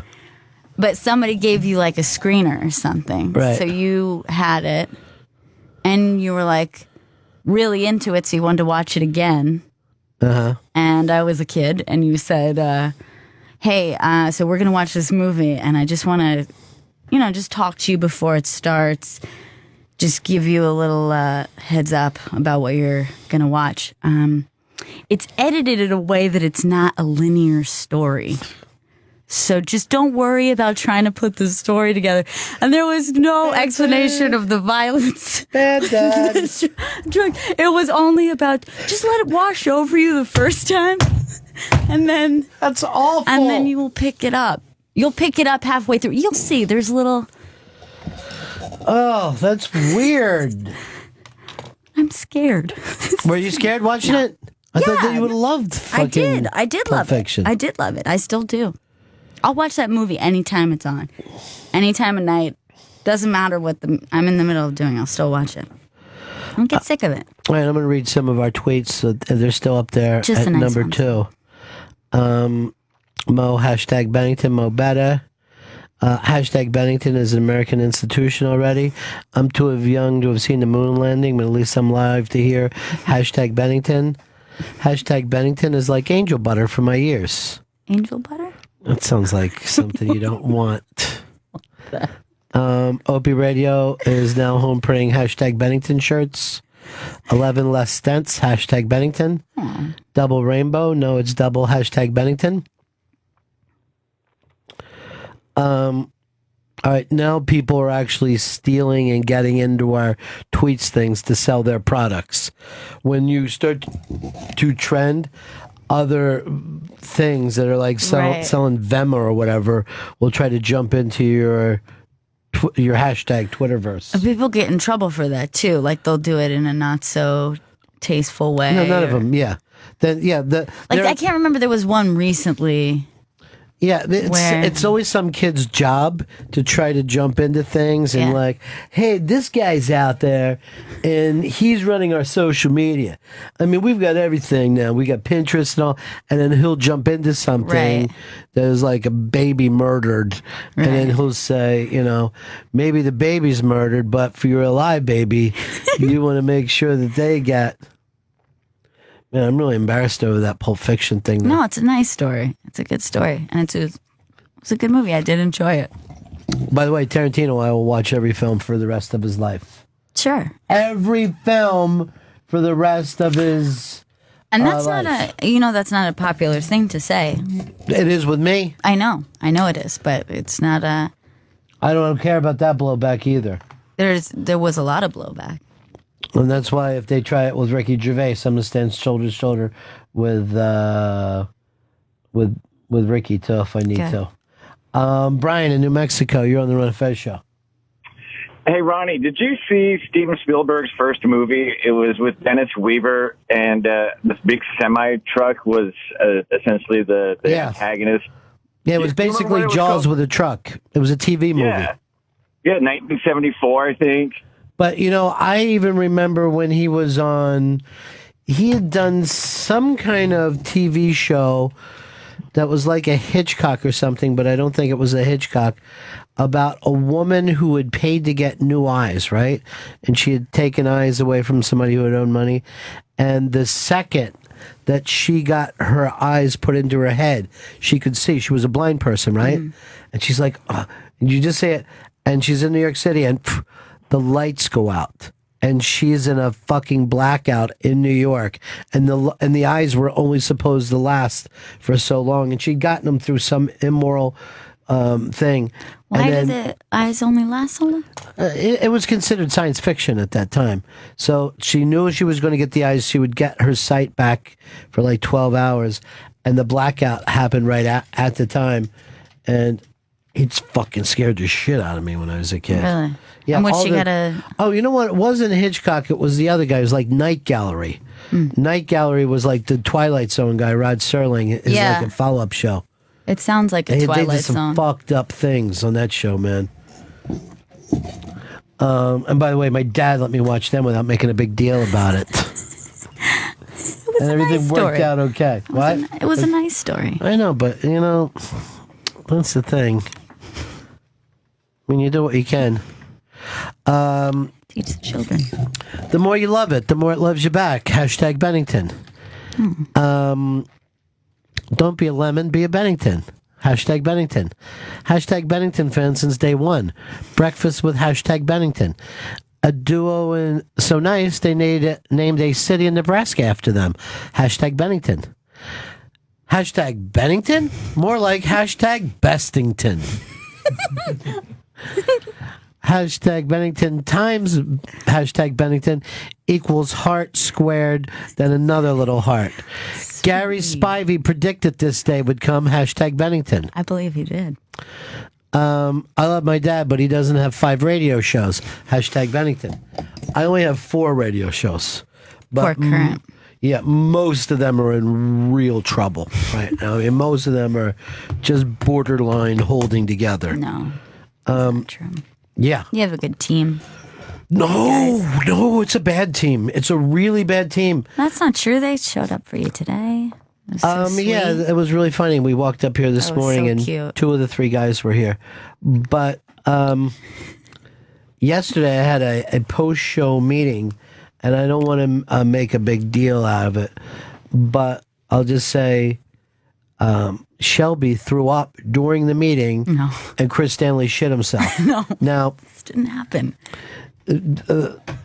Shelby threw up because he got caught in a lie, and Chris shit himself because that's just what he does. I mean, that's going to happen most of the time.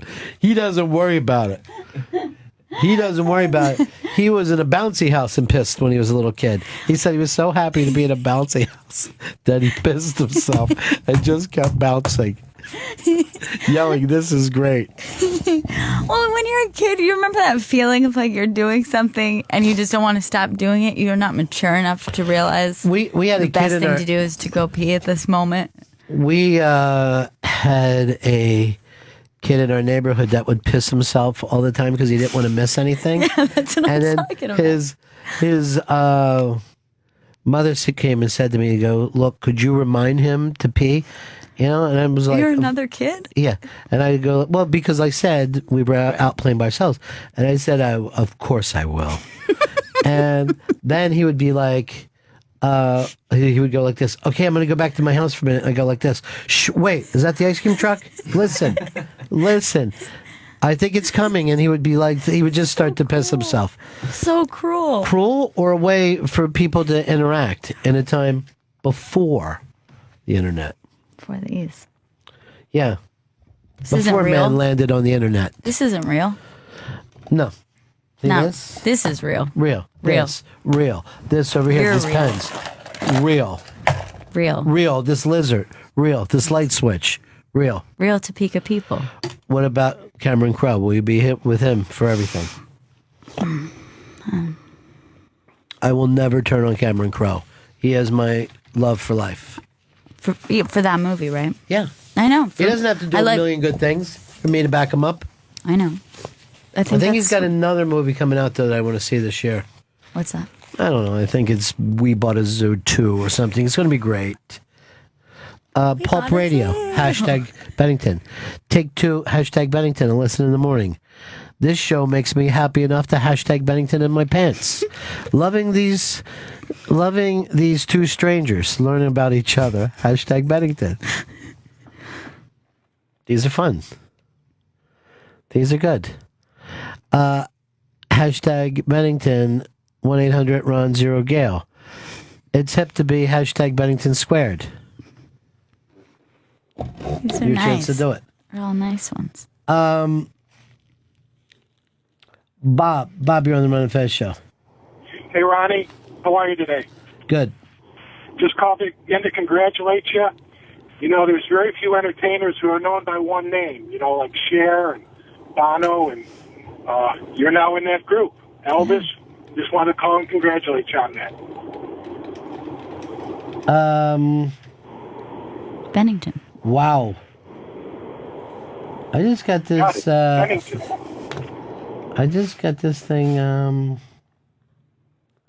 from Flathead. That's very, very interesting. What's up?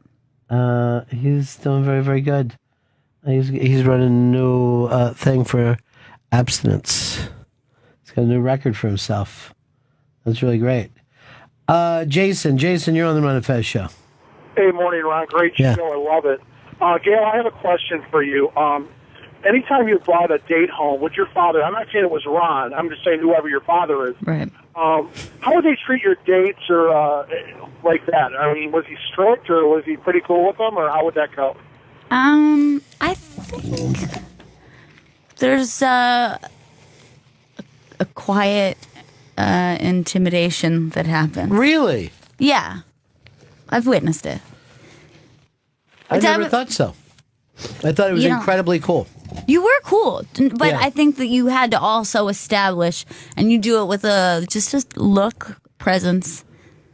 Yeah, but see, and I'm probably I didn't pick up on it, but Yeah. talking to guys afterwards would be like, "Whew, that was really scary for me there for a second." I'm Is like, that "Oh, right? I didn't know what was scary. He was being so nice." well, I was just going, hey, man, what's up? Yeah, exactly that kind Yeah, of stuff. what's up, dude?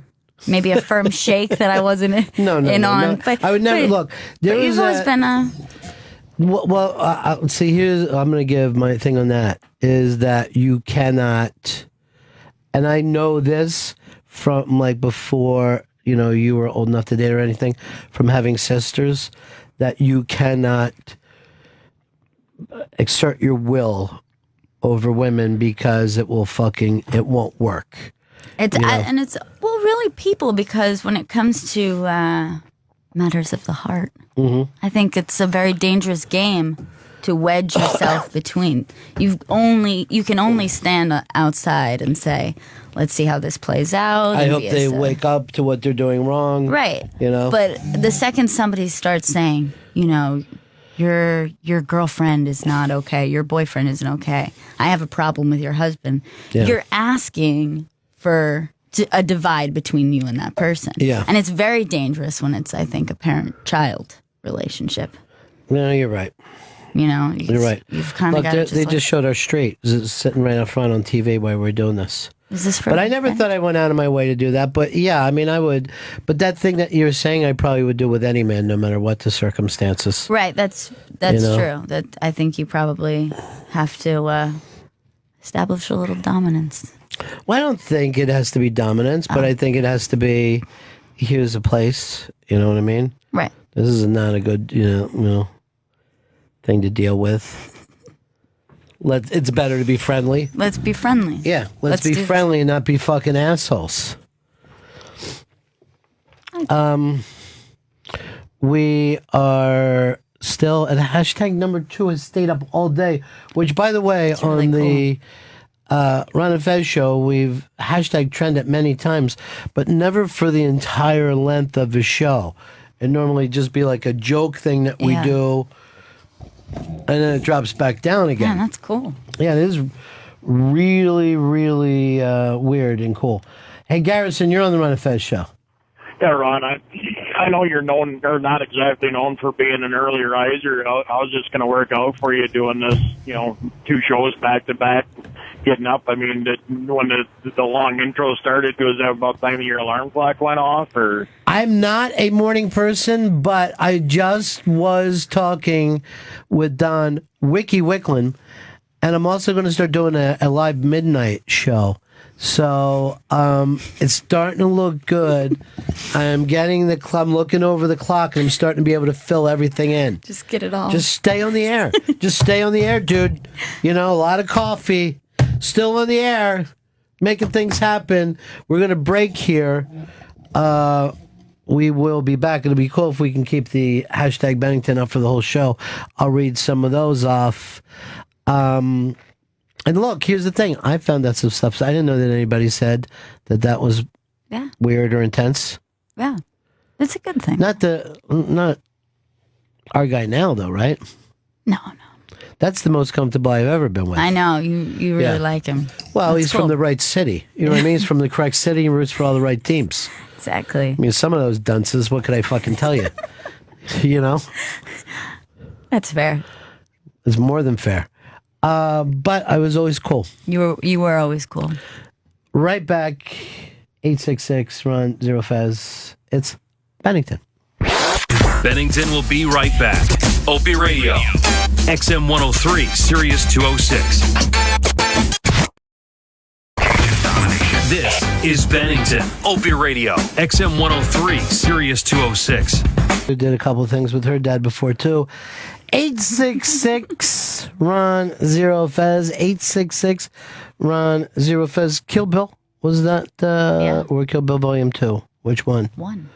Now, we were talking, getting into some generational stuff earlier. By the way, it is Bennington, and the hashtag Bennington's still trending throughout the entire show. And as you look up and see Joel Olstein doing his Sirius XM commercial, he's the latest here to Sirius XM, and that commercial runs all the time on TV. Joel came over to satellite radio. Look, there's his deal on it. Oh, yeah. So he could finally drop the F-bomb. When you're doing regular churches, you can't do that. You've got to get on... Totally raw. Yeah. Oh, yeah. He's raw. That guy, he goes for it. He's actually the sweetest man ever. I don't know. Is that right? Yeah, there's something really just nice about him, which I can't say about all those religious guys. Although I do like the new Pope. Are you a fan of the new Pope? He seems like a really swell guy. He Yeah, he's seems a swell like a one. really cool guy. He's a swell one. Now, we were talking about cool. Is that a lost concept today, you think? Is anyone cool? Is anyone like any famous people? Famous people cool. Because are they so out there that you can't be cool anymore? You couldn't possibly be Keith Richards or Jack Nicholson or Miles Davis. Well, I'll tell you something that probably doesn't help cool is probably being so connected. It's like everyone's life is a reality show. They give a lot of themselves. Right. So that's probably why it feels like people aren't as cool as they used to be. But there's got to be some cool people out there. Like I think Jack White is cool. Jack White's a throwback, and we know nothing about him. I like little Jack White, his son, that he keeps in the suitcase. That's my favorite of the whole White family. But he started with even with the White Stripes, it was like, were they brother and sister? They tried to pretend they were brother and sister. Were they we married? found out no relation. Right. No relation whatsoever. No relation. We're kind of the White Stripes of radio right now. No one knows That's how I exactly. Yeah. That's how I see myself. Yeah, bad drummer. A very poor drummer with a lot of heart. Do you think she had a lot of heart? I think she was forced to do it against her own better judgment. She was the slave to the groove. But didn't you hear something that he actually told her, like, I don't want you to practice. I don't want you to get lessons. He just wanted her to be like a really raw drummer. Like he didn't want her to be polished in any way. I would agree with that. I think unpolished is kind of makes things cooler. Yeah. Like, I think one of the worst things that ever happened, if you take people like Justin Timberlake or Ryan Gosling, the fact that they've been doing this since they were 3, that keeps anything from being cool. Yeah. What the fuck? Were you raised to be a star? Just live a life a little bit. Who was in here? Danny Aiello. Danny Aiello was in here the other day. Had never even taken a theater anything until he was 35. Yeah. What he was doing was running around stealing shit, organizing unions. He was, did a little jail time. He was a boxer. And all that shit later came out in the movies. Yeah. He wasn't a fucking song and dance tap man. God damn it, Ronnie Gosling! I don't know what's going on with you. He was like a child star, right? Or like Gosling? Like on a Disney. Yeah, he was one of those Disney kids. I think they were on the same Disney show together. They were on the new Mickey Mouse show with JT. JT, Gosling, and Britney Spears. Maybe? Yeah, Britney was part of that. And they all just grew up to be stars. It's like they planted them in the ground and then poured water on them, and they all grew into these little stars that just didn't seem like there was a lot there. Right? They haven't lived. Dave, you're on the Ron and Fez show. Hey, Ron, how are you? Good. Before you hang up on me, I'm not a huge fan of his music or whatever. But I find Daryl Hall to be, like, pretty cool. Like, he lives in the suburbs. He's not pompous. He has famous people over to his house just to jam out.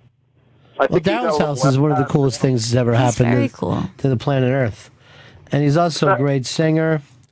And he's also from right outside Philly. See. He also had a partner with a mustache who, gets oddly quiet at different times. Right. He has a partner with a mustache where everyone goes, why is his name on the band? I've had him. I think he's great. Oatman? Oat, yeah. The Oatman. You're getting quieter and quieter as we're going along. You getting tireder? Yeah. No. Is it getting? Maybe the wiredness is going down a little bit. It could be. Yeah. Maybe I need to caffeinate. Well, we can do that for you. But everybody here is saying to me, I can't believe that this is her first day doing radio. I go, yeah, it's her first day doing radio, but she's been around it forever. I have been around. But you did in the background. You did Collins when you were a little girl on the Ron and Ron show. I did some characters. Me and Fez did some bits when I was little. Did you? Yeah. We did have some bits. Have you known Fez your entire life? I think almost. Like, very close. I feel like maybe he was around when I was, 4. Yeah, because I actually knew Fez before, you were born, but it didn't work with him yet the first time that he came. So maybe I did. Maybe he was always around. Well, there were times that he kind of went off a couple times. Let me read some of these hashtags. All right. The power of hashtag Bennington. Hashtag Bennington. Thank God this is an XL channel because this is fucking great. Hashtag Bennington. Finally a full life. The definition of unguarded. Hashtag Bennington. The hell with my cell phone battery life. Hashtag Bennington is on. Finally, I have a meditation mantra. #Bennington. Is this the same Gail that was married to Paulo and wore a wedding dress around the city for fun? Yikes. You were married to Paulo that is for a not while true. when you were crazy. That is not true. I was named after her, though. #Bennington. What does the young Ms. Bennington refer to Fez as? What would you call Fez? I call him Fez. Fezzy Wig, Uncle Fez. Did you ever call him Uncle Fez? Yeah. Auntie Fez? I have called him Auntie Fez. Then I stopped because I thought maybe he doesn't want that. I didn't want him to think it was mean-spirited. I remember when you were in school here in New York, and we would go to stuff that you were having at your school, and you would say to people, "This is my dad's partner, Fez," and they thought that we were married because you introduced us as partners. Also, coming to New York, I didn't have any there friends. was a lot of in Florida, gay. I didn't have friends who had gay parents, so this was not even in my vernacular. I didn't know that was a term. So I was just like, this is my dad's partner. And they're like, oh, that's cool. so great. That's so nice. They're really cute. And then I had to get up at a PTA meeting, and you go like this: business partner, just a business partner. But that's really, really funny. But I guess it must have been such a cultural shock for you to come to New York City, huh? Yeah, it was. But I was really ready for it. I was really excited for it. It was all really overwhelming, but in a really cool, great way. I remember when I first brought you guys up to the city, we stayed in Times Square. And we were all in the same room because I think I just was talking to them, and then we went back to Florida. Right. So I remember I woke up, and it was 2, 3 o'clock in the morning.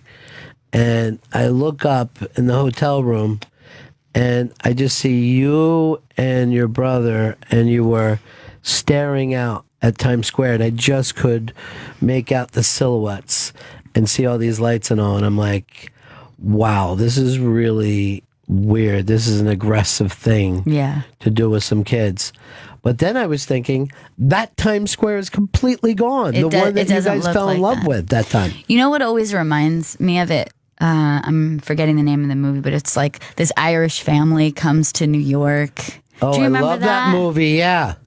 The little girl, she says this line, she goes, "We heard New York before we saw it." And you would just hear the radio stations. Yeah. But there's a great moment where they pull in for the first time. It's almost like you're coming off the tunnel. Yeah. So, you kind of get thrown right into Midtown. Yeah. And the kids are just at the window, and everything seems like it's moving so fast. It was totally overwhelming compared to Florida. It's just what slow a moving. weird thing to do to your kids, though, right? You guys must at least thought, what are they doing? I remember the weirdest thing when we got you signed up for school and all, and we asked about transportation, and we're like, is there bus stops and stuff like that? And we must have looked like the biggest yokels. Yeah. Because they're like, we give them these school tokens, and they take the train. Yeah. I go, the train? Yeah. Like a kid on a fucking train underground? Yeah. The train where people take their penises out? That train? Yeah, that train. Do you remember testing it out? Yeah. Because we hadn't been in the city that long, so I had to make sure, and we kept taking the train route, and I would sit further and further away from you. And then you're like, this next trip, I'm going to be in a totally different car. Yeah. But I'm going to get off at the same stop. And you're just casing me, making sure I know what stop to get off of. Yeah. You're like, great work. Good hustle. You got off the train in a perfect amount of time. You knew where you were going. It was mind blowing. And and then I look over and I just you're playing harmonica with homeless people. I'm like, hey, those are not your friends. That was weird. We'd never really even talked about that since. No. But that one day we must have taken the train from our apartment to the school 12 times. Yeah. where it went from. Okay, Just you running see? drills. Yeah, running drills. Sure. Hey, by the way, Dick Cavett unmasked Monday, October 20th, 1 o'clock in Sirius XM Studios. His new book is called Brief Encounters. You can go to, there you go, a little extra Joe for yourself. That is so sweet. Do you normally do a couple coffees in the morning, or do, you would normally be asleep in the morning? I would be probably just waking up. Yeah, I never would be. I'm still not normally even up by now. Oh, it was a weird feeling, though, getting up this morning. I kind of dug it, though, because it was dark outside. It felt like night. I felt like I was going out for the night in the cab. I was like, this is like I could go out partying. I think I didn't know what to expect. I thought that I was going to be leaving and like it was going to be like the sun was rising as I was leaving. And I walked out and I was like, oh, that's like the moon. It's like blackness. It felt like I was leaving to go out. You're right. When we do this unmasked, you want to sit in and unmask Dick Cavett with me and just be me and you? All right. No. Dick, this is my daughter, Gail. So She'll be asking the question. Who am I speaking to? No, she'll ask you a question when I have a small sandwich. I have a half a turkey sandwich that I wanted to finish, and then I'll hop back in. So that is this Monday, October 20th, 1 o'clock at Sirius XM Studios. These Unmasked are coming in so big now, so fast, that they're just stacked up like planes over our hair. I don't even know when we can play them all. You do multiple a week now, several a week. Yeah, this is like 3 within a week. 2 this week, Russell Brand, the fantastic Russell Brand, who was just great. Dane Cook, who we're playing today at 2 and then all weekend. Dane, and I heard this from so many people, particularly his fans, they were like, I never saw him like that. He came in as the regular guy, not the big over the top Dane Cook. That's very cool. It was a really, really cool experience to hang out with him like that too. Yeah, he seems, I mean, he's got a character, I guess, that he does. I didn't realize it was a character, but it seems like, that's a kind of an over the top. Yeah, I think every comedian does somewhat of a character. You should probably. Yeah. Oh yeah, you'd be crazy not to. I know when I talked to Joan Rivers, she was like, "No, I'm an actor playing a comedian, but I'm a great actor." Right. And the only thing she ever cared about was her acting. Everything else that was just bullshit to her. Right. But she really took acting serious. Well, that's cool. You know who else did? Marlon Brando. Really. He took it very seriously. Took it very serious and decided to change acting for everybody. It wasn't a joke to him. No, not until the end, and then it all became a big, crazy joke that he didn't give a shit about. Let's go over here to JC in New Jersey. You're on the Run of Fez show. Hey, Ron, I think Fez is killing it as Gail Bennington. Very believable, amazing. It's the newest Fez character. Hello, doing really everybody. cool. Hi. Let's see some of these new hashtags. Hashtag Bennington, the new cool. Hashtag Bennington, the better way to spend your time. Hashtag Bennington, bringing back the fucking cool. Hashtag Bennington, yeah, I got 4 radio shows and I raise cool kids. What's it to you? Getting a strange hunger for a hoagie for some reason. Hashtag Bennington. Hashtag Gail Bennington. That we always do this thing for Thanksgiving where you go to Philly after spending, but that becomes Hoagie Day. That's the big Hoagie Day. Yeah, because then you have a second Philly Thanksgiving. Mm-hmm. Your better one, as you call it. My Thanksgiving too, with a hoagie in between. It's really the best thing for you. It's the healthiest way to be. 2 Thanksgiving dinners. I don't even know what big football games this weekend because the Igs are on off. Bye week. Bisexual is what it stands for. They're going to date men and women this weekend. Philadelphia Eagles. They're so unguarded. Yeah, it's important to be unguarded. During the season. What's your button say there? Which one? You're rocking a button. It says "Lonesome No More." Oh, what's that all about? It's from a Kurt Vonnegut book called Slapstick. What are you going to bring up Kurt Vonnegut like I've never heard of him? I know that you've heard of him. Oh, you were speaking to the audience. I'm telling I get everyone. I'm letting everyone know. It's my favorite Kurt Vonnegut. It's not Really? his favorite. He gave it a D.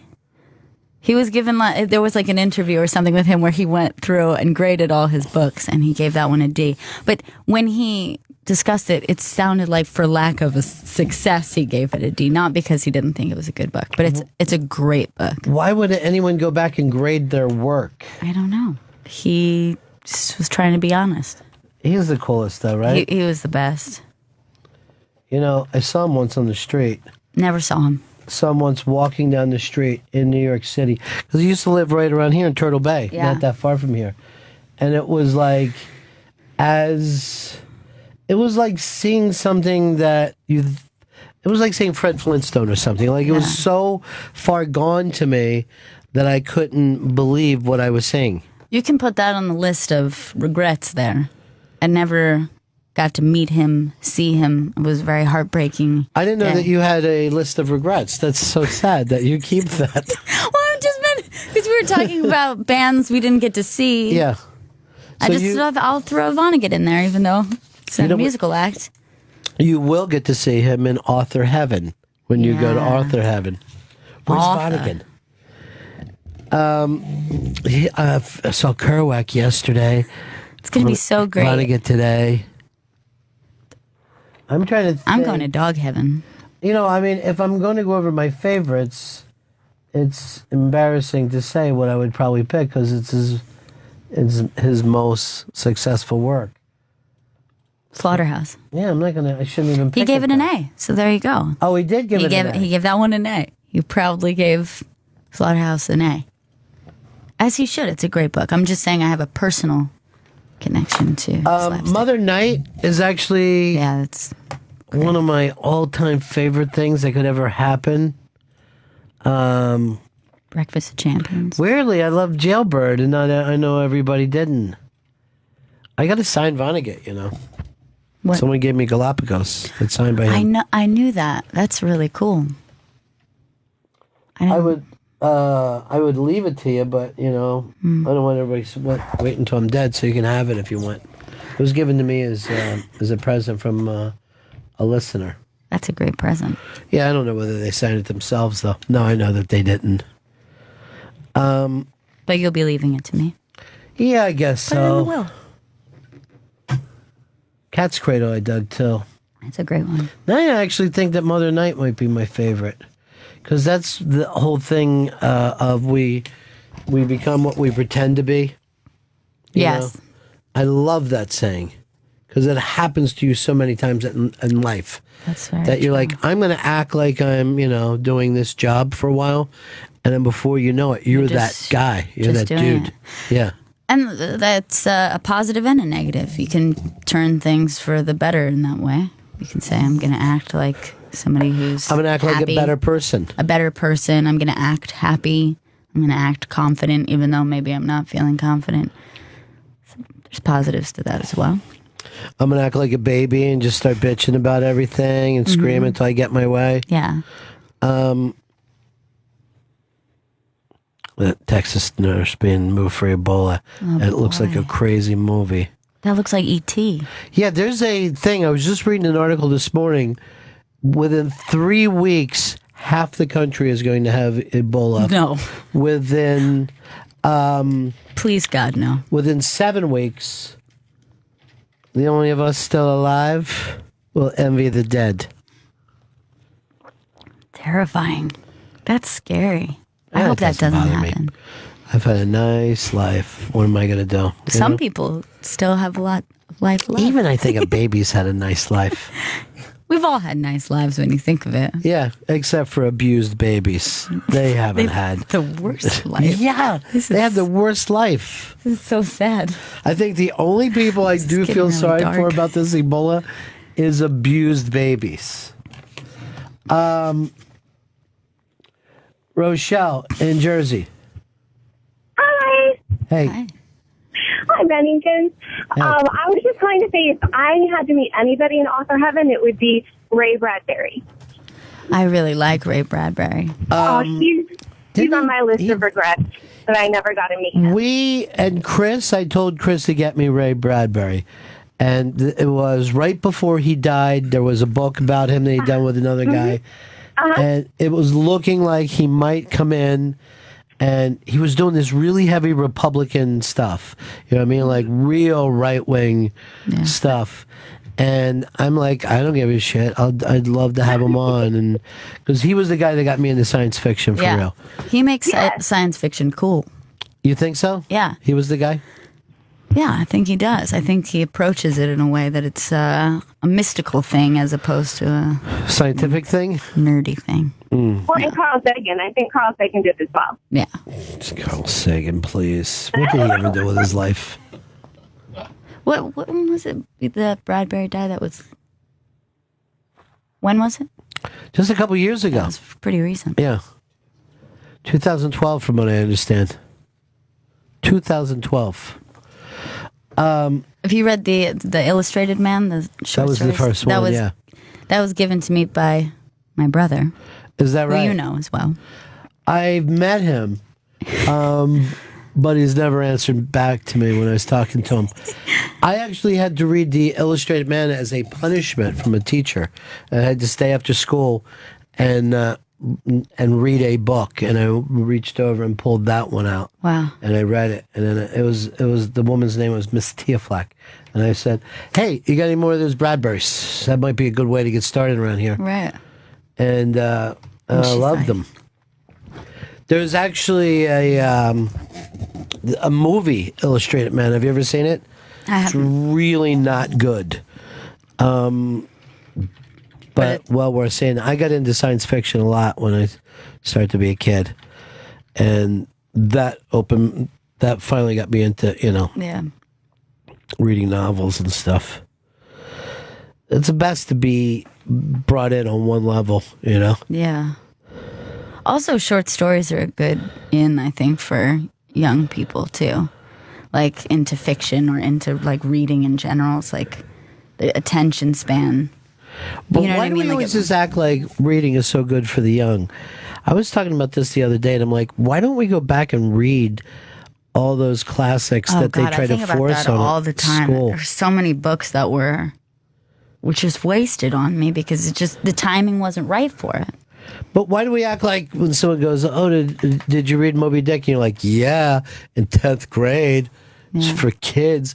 But you wouldn't do that with a movie. Yeah. You know, I saw The Godfather probably in 10th grade, and I want to watch that every time it comes on. I read Moby Dick later in life and was able to appreciate it. But if I had been any younger, I think it would have been really a struggle. But there's like certain Hemingway books that I was just like, huh?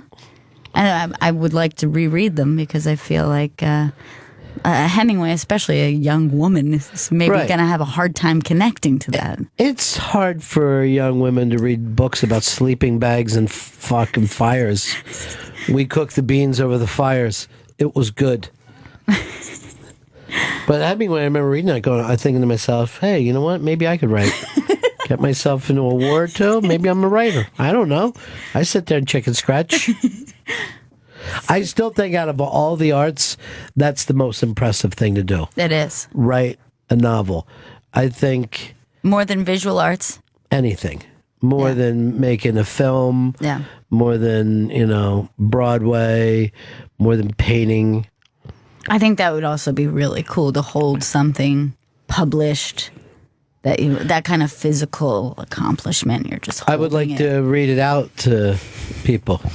This is an the excerpt. Birds were chirping as I woke up on that Sunday morning, my head throbbing from too much scotch and soda. And everyone has to sit there and just fucking listen to you read it. Abigail sat in her chair. Look at me when I'm reading, goddammit! That would be the coolest. It would be really cool. I think being a painter would be really cool to have a physical talent that is undeniable. Like I'm in awe of people who can paint like really photorealistic portraits or, just huge scale. Dude, you've got to see this fucking documentary. It was just on the other night. And it's about the painter who did the girl with the earrings, the whatever. Pearl yeah, the pearl earrings. What is it that you're doing over there? I can't begin to tell you how loud you are. Out in 15. So I'm preparing myself in the next 15 minutes. Okay, I only have 15 minutes to finish this story. But it is so amazing that I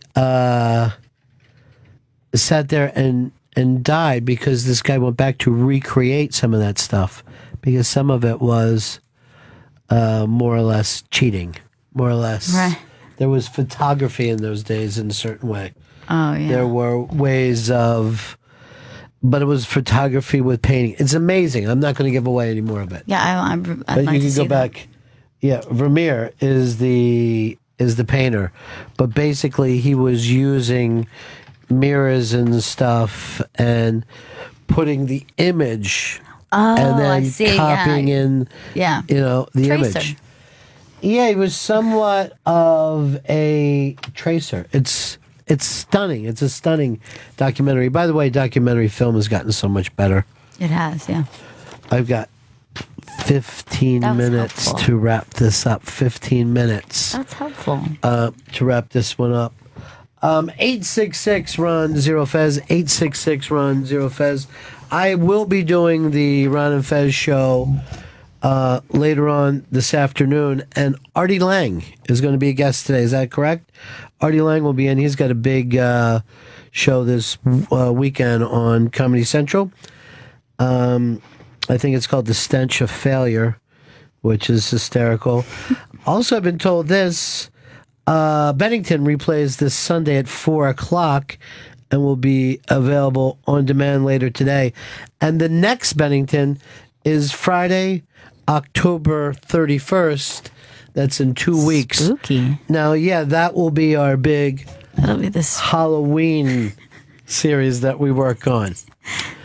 Chris Stanley and I saw a woman yesterday in the elevator who was incredibly excited because she had her costume, which was a sexy ladybug. Oh, God. And she was telling the people at work from NBC how excited she is because she's going to dress up as a sexy ladybug. Yikes. So either me or Chris went like this on the elevator.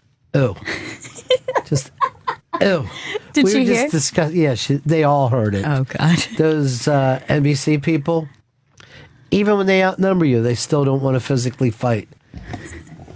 The sexy costumes make me feel uncomfortable in the very... You can see people are selling a sexy costume for a young girl. They like do in it for children now. A kid's size. Yeah. It makes me feel weird. Well, the kids want to do... Yeah, the kids want to be part of it because their moms do. Josh, in Wisconsin. Yeah, that movie about Vermeer. That's Penn and Teller produced that called Tim's Vermeer. Penn talks about it a lot on his podcast. I think he talked about it on the other show as well. But I haven't got to see it yet because I can't. Oh, yeah, you're right. Penn and Teller were the producers, and Teller directed this thing. And it was very smart to have him because there was, a magician's, creed to this whole kind of stuff. Yeah, wow. You're working a Carney angle on it. It's a really, really terrific documentary. So Tim's Veneer. So a regular guy who's never painted before sets out to do one of those paintings. And Veneer is probably considered the greatest painter of all time, at least by some people. Yeah. Who's your favorite painter today? Living or? Living, dead, it doesn't matter. That's tricky. I don't know. I can't. I'm in a David Hockney thing, and I can't even understand it. I just want to see those backyard swimming pools, and I don't understand why. I don't even think I'd like to be in any of those places. But when I look at those paintings, they slay me. Yeah. Slay me. Are they big? Vermeer. Vermeer, people want me to know. Thank you. Vermeer. Are they big what? Paintings? large scale. Why would they have to be large for you? No, I'm just curious. They got to be schnabel size. I like a nice schnabel-sized painting. It's schnabeled up. Here's Mike. Mike, you're on the Run and Fez show. Not Run and Fez. You're on Bennington. Hashtag Bennington. Hello. Yeah. How are you? Yeah. The ESPN documentaries I do. What's that? 30 for 30? Is that what it's called? Yeah. Okay. There was a black baseball player, and it was on a documentary 30 for 30, and he was a so-called artist as well. And I believe he played for the Cardinals or the Reds. But he was doing the same thing as far as the painting with the photography. He would get a picture. You're talking about the great Joe Morgan, second baseman. from the Yes, Red Machine. yes. So Is that who it is? Was. No, it I wasn't haven't him. seen that, but I definitely would want to see it. I love those 30 for 30s. They're great. You know somebody who directed one of those too. He did the one on Bell. Mike Bonfiglio. Mike Bonfiglio. Mm-hmm. You had him in. Yeah, I did. By the way, Bennington will be available on demand later today. And the next Bennington is Friday, October 31st, in 2 weeks. In 2 weeks, when we'll be doing the next Bennington. Hey, Dave, you're on the Run and Fez show. Morning, Ron. Good morning, Gail. Good morning. Going back to authors for a second, I've actually been wanting to thank you for turning me on to Philip Carlo some time ago. And I've read all his stuff, and what a loss, and it's really sad there's no more of that. Philip Carlo, it was very funny. My friend Jack last night was just asking me what was my favorite interviews I've ever done, and I forgot this one. Philip Carlo was a true crime writer. And his, Brooklyn guy, his stuff was scary as shit. Because it was about, you're going to know some of the places that pop up in this, right? Really. But he got this disease, and I think it was like the Lou Gehrig's disease. And he came in, his wife kind of wheeled him in, and he actually had a breathing tube, right? Mm-hmm. So I'm interviewing him about the book, and what he would do is why I was asking the question, he would have the breathing tube in his mouth. And then when I was finished, he would sit and tell me the next thing. I'd never met him before. Wow. And we got in this long conversation. And he would talk and answer until like the last couple seconds, he was completely out. And he would go back to that tube. Wow. And I would go into the next really question. Intense. Right? And he would be getting his oxygen while he was listening to me to answer the next thing. And it probably was not apparent maybe to people listening, obviously. Well, I think you could probably hear the machine and stuff at home, but to know what he went through and that he would, investigate these stories and then would have to, put it together. So he would have to think of paragraphs at a time.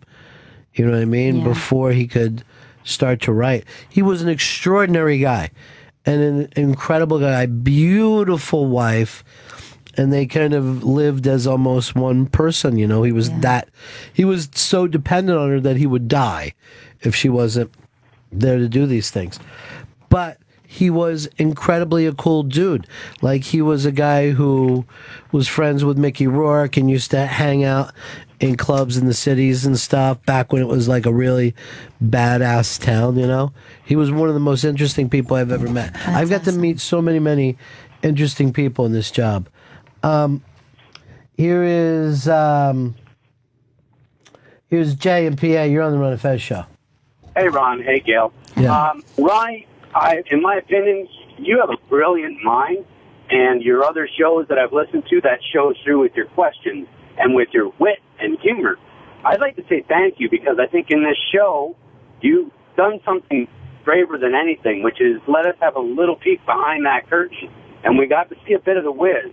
I've been stuck on every interaction that you and Gail have had, stories or opinions or how you even coached her before she watched Pulp Fiction. It really has allowed us just to see that little bit, but that little bit just feels like a universe that I've learned about you.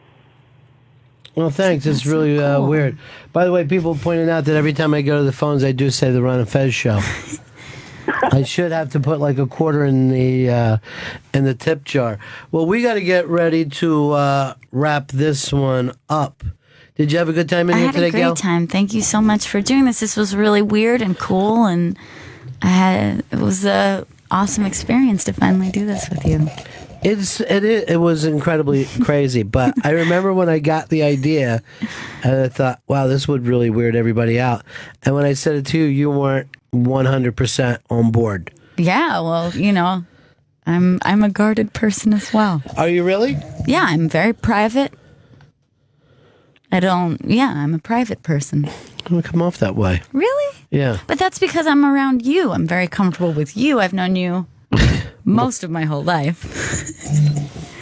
Well, found you in a basket. Found you as a basket as a child. Bastard in a basket. Bastard in a basket.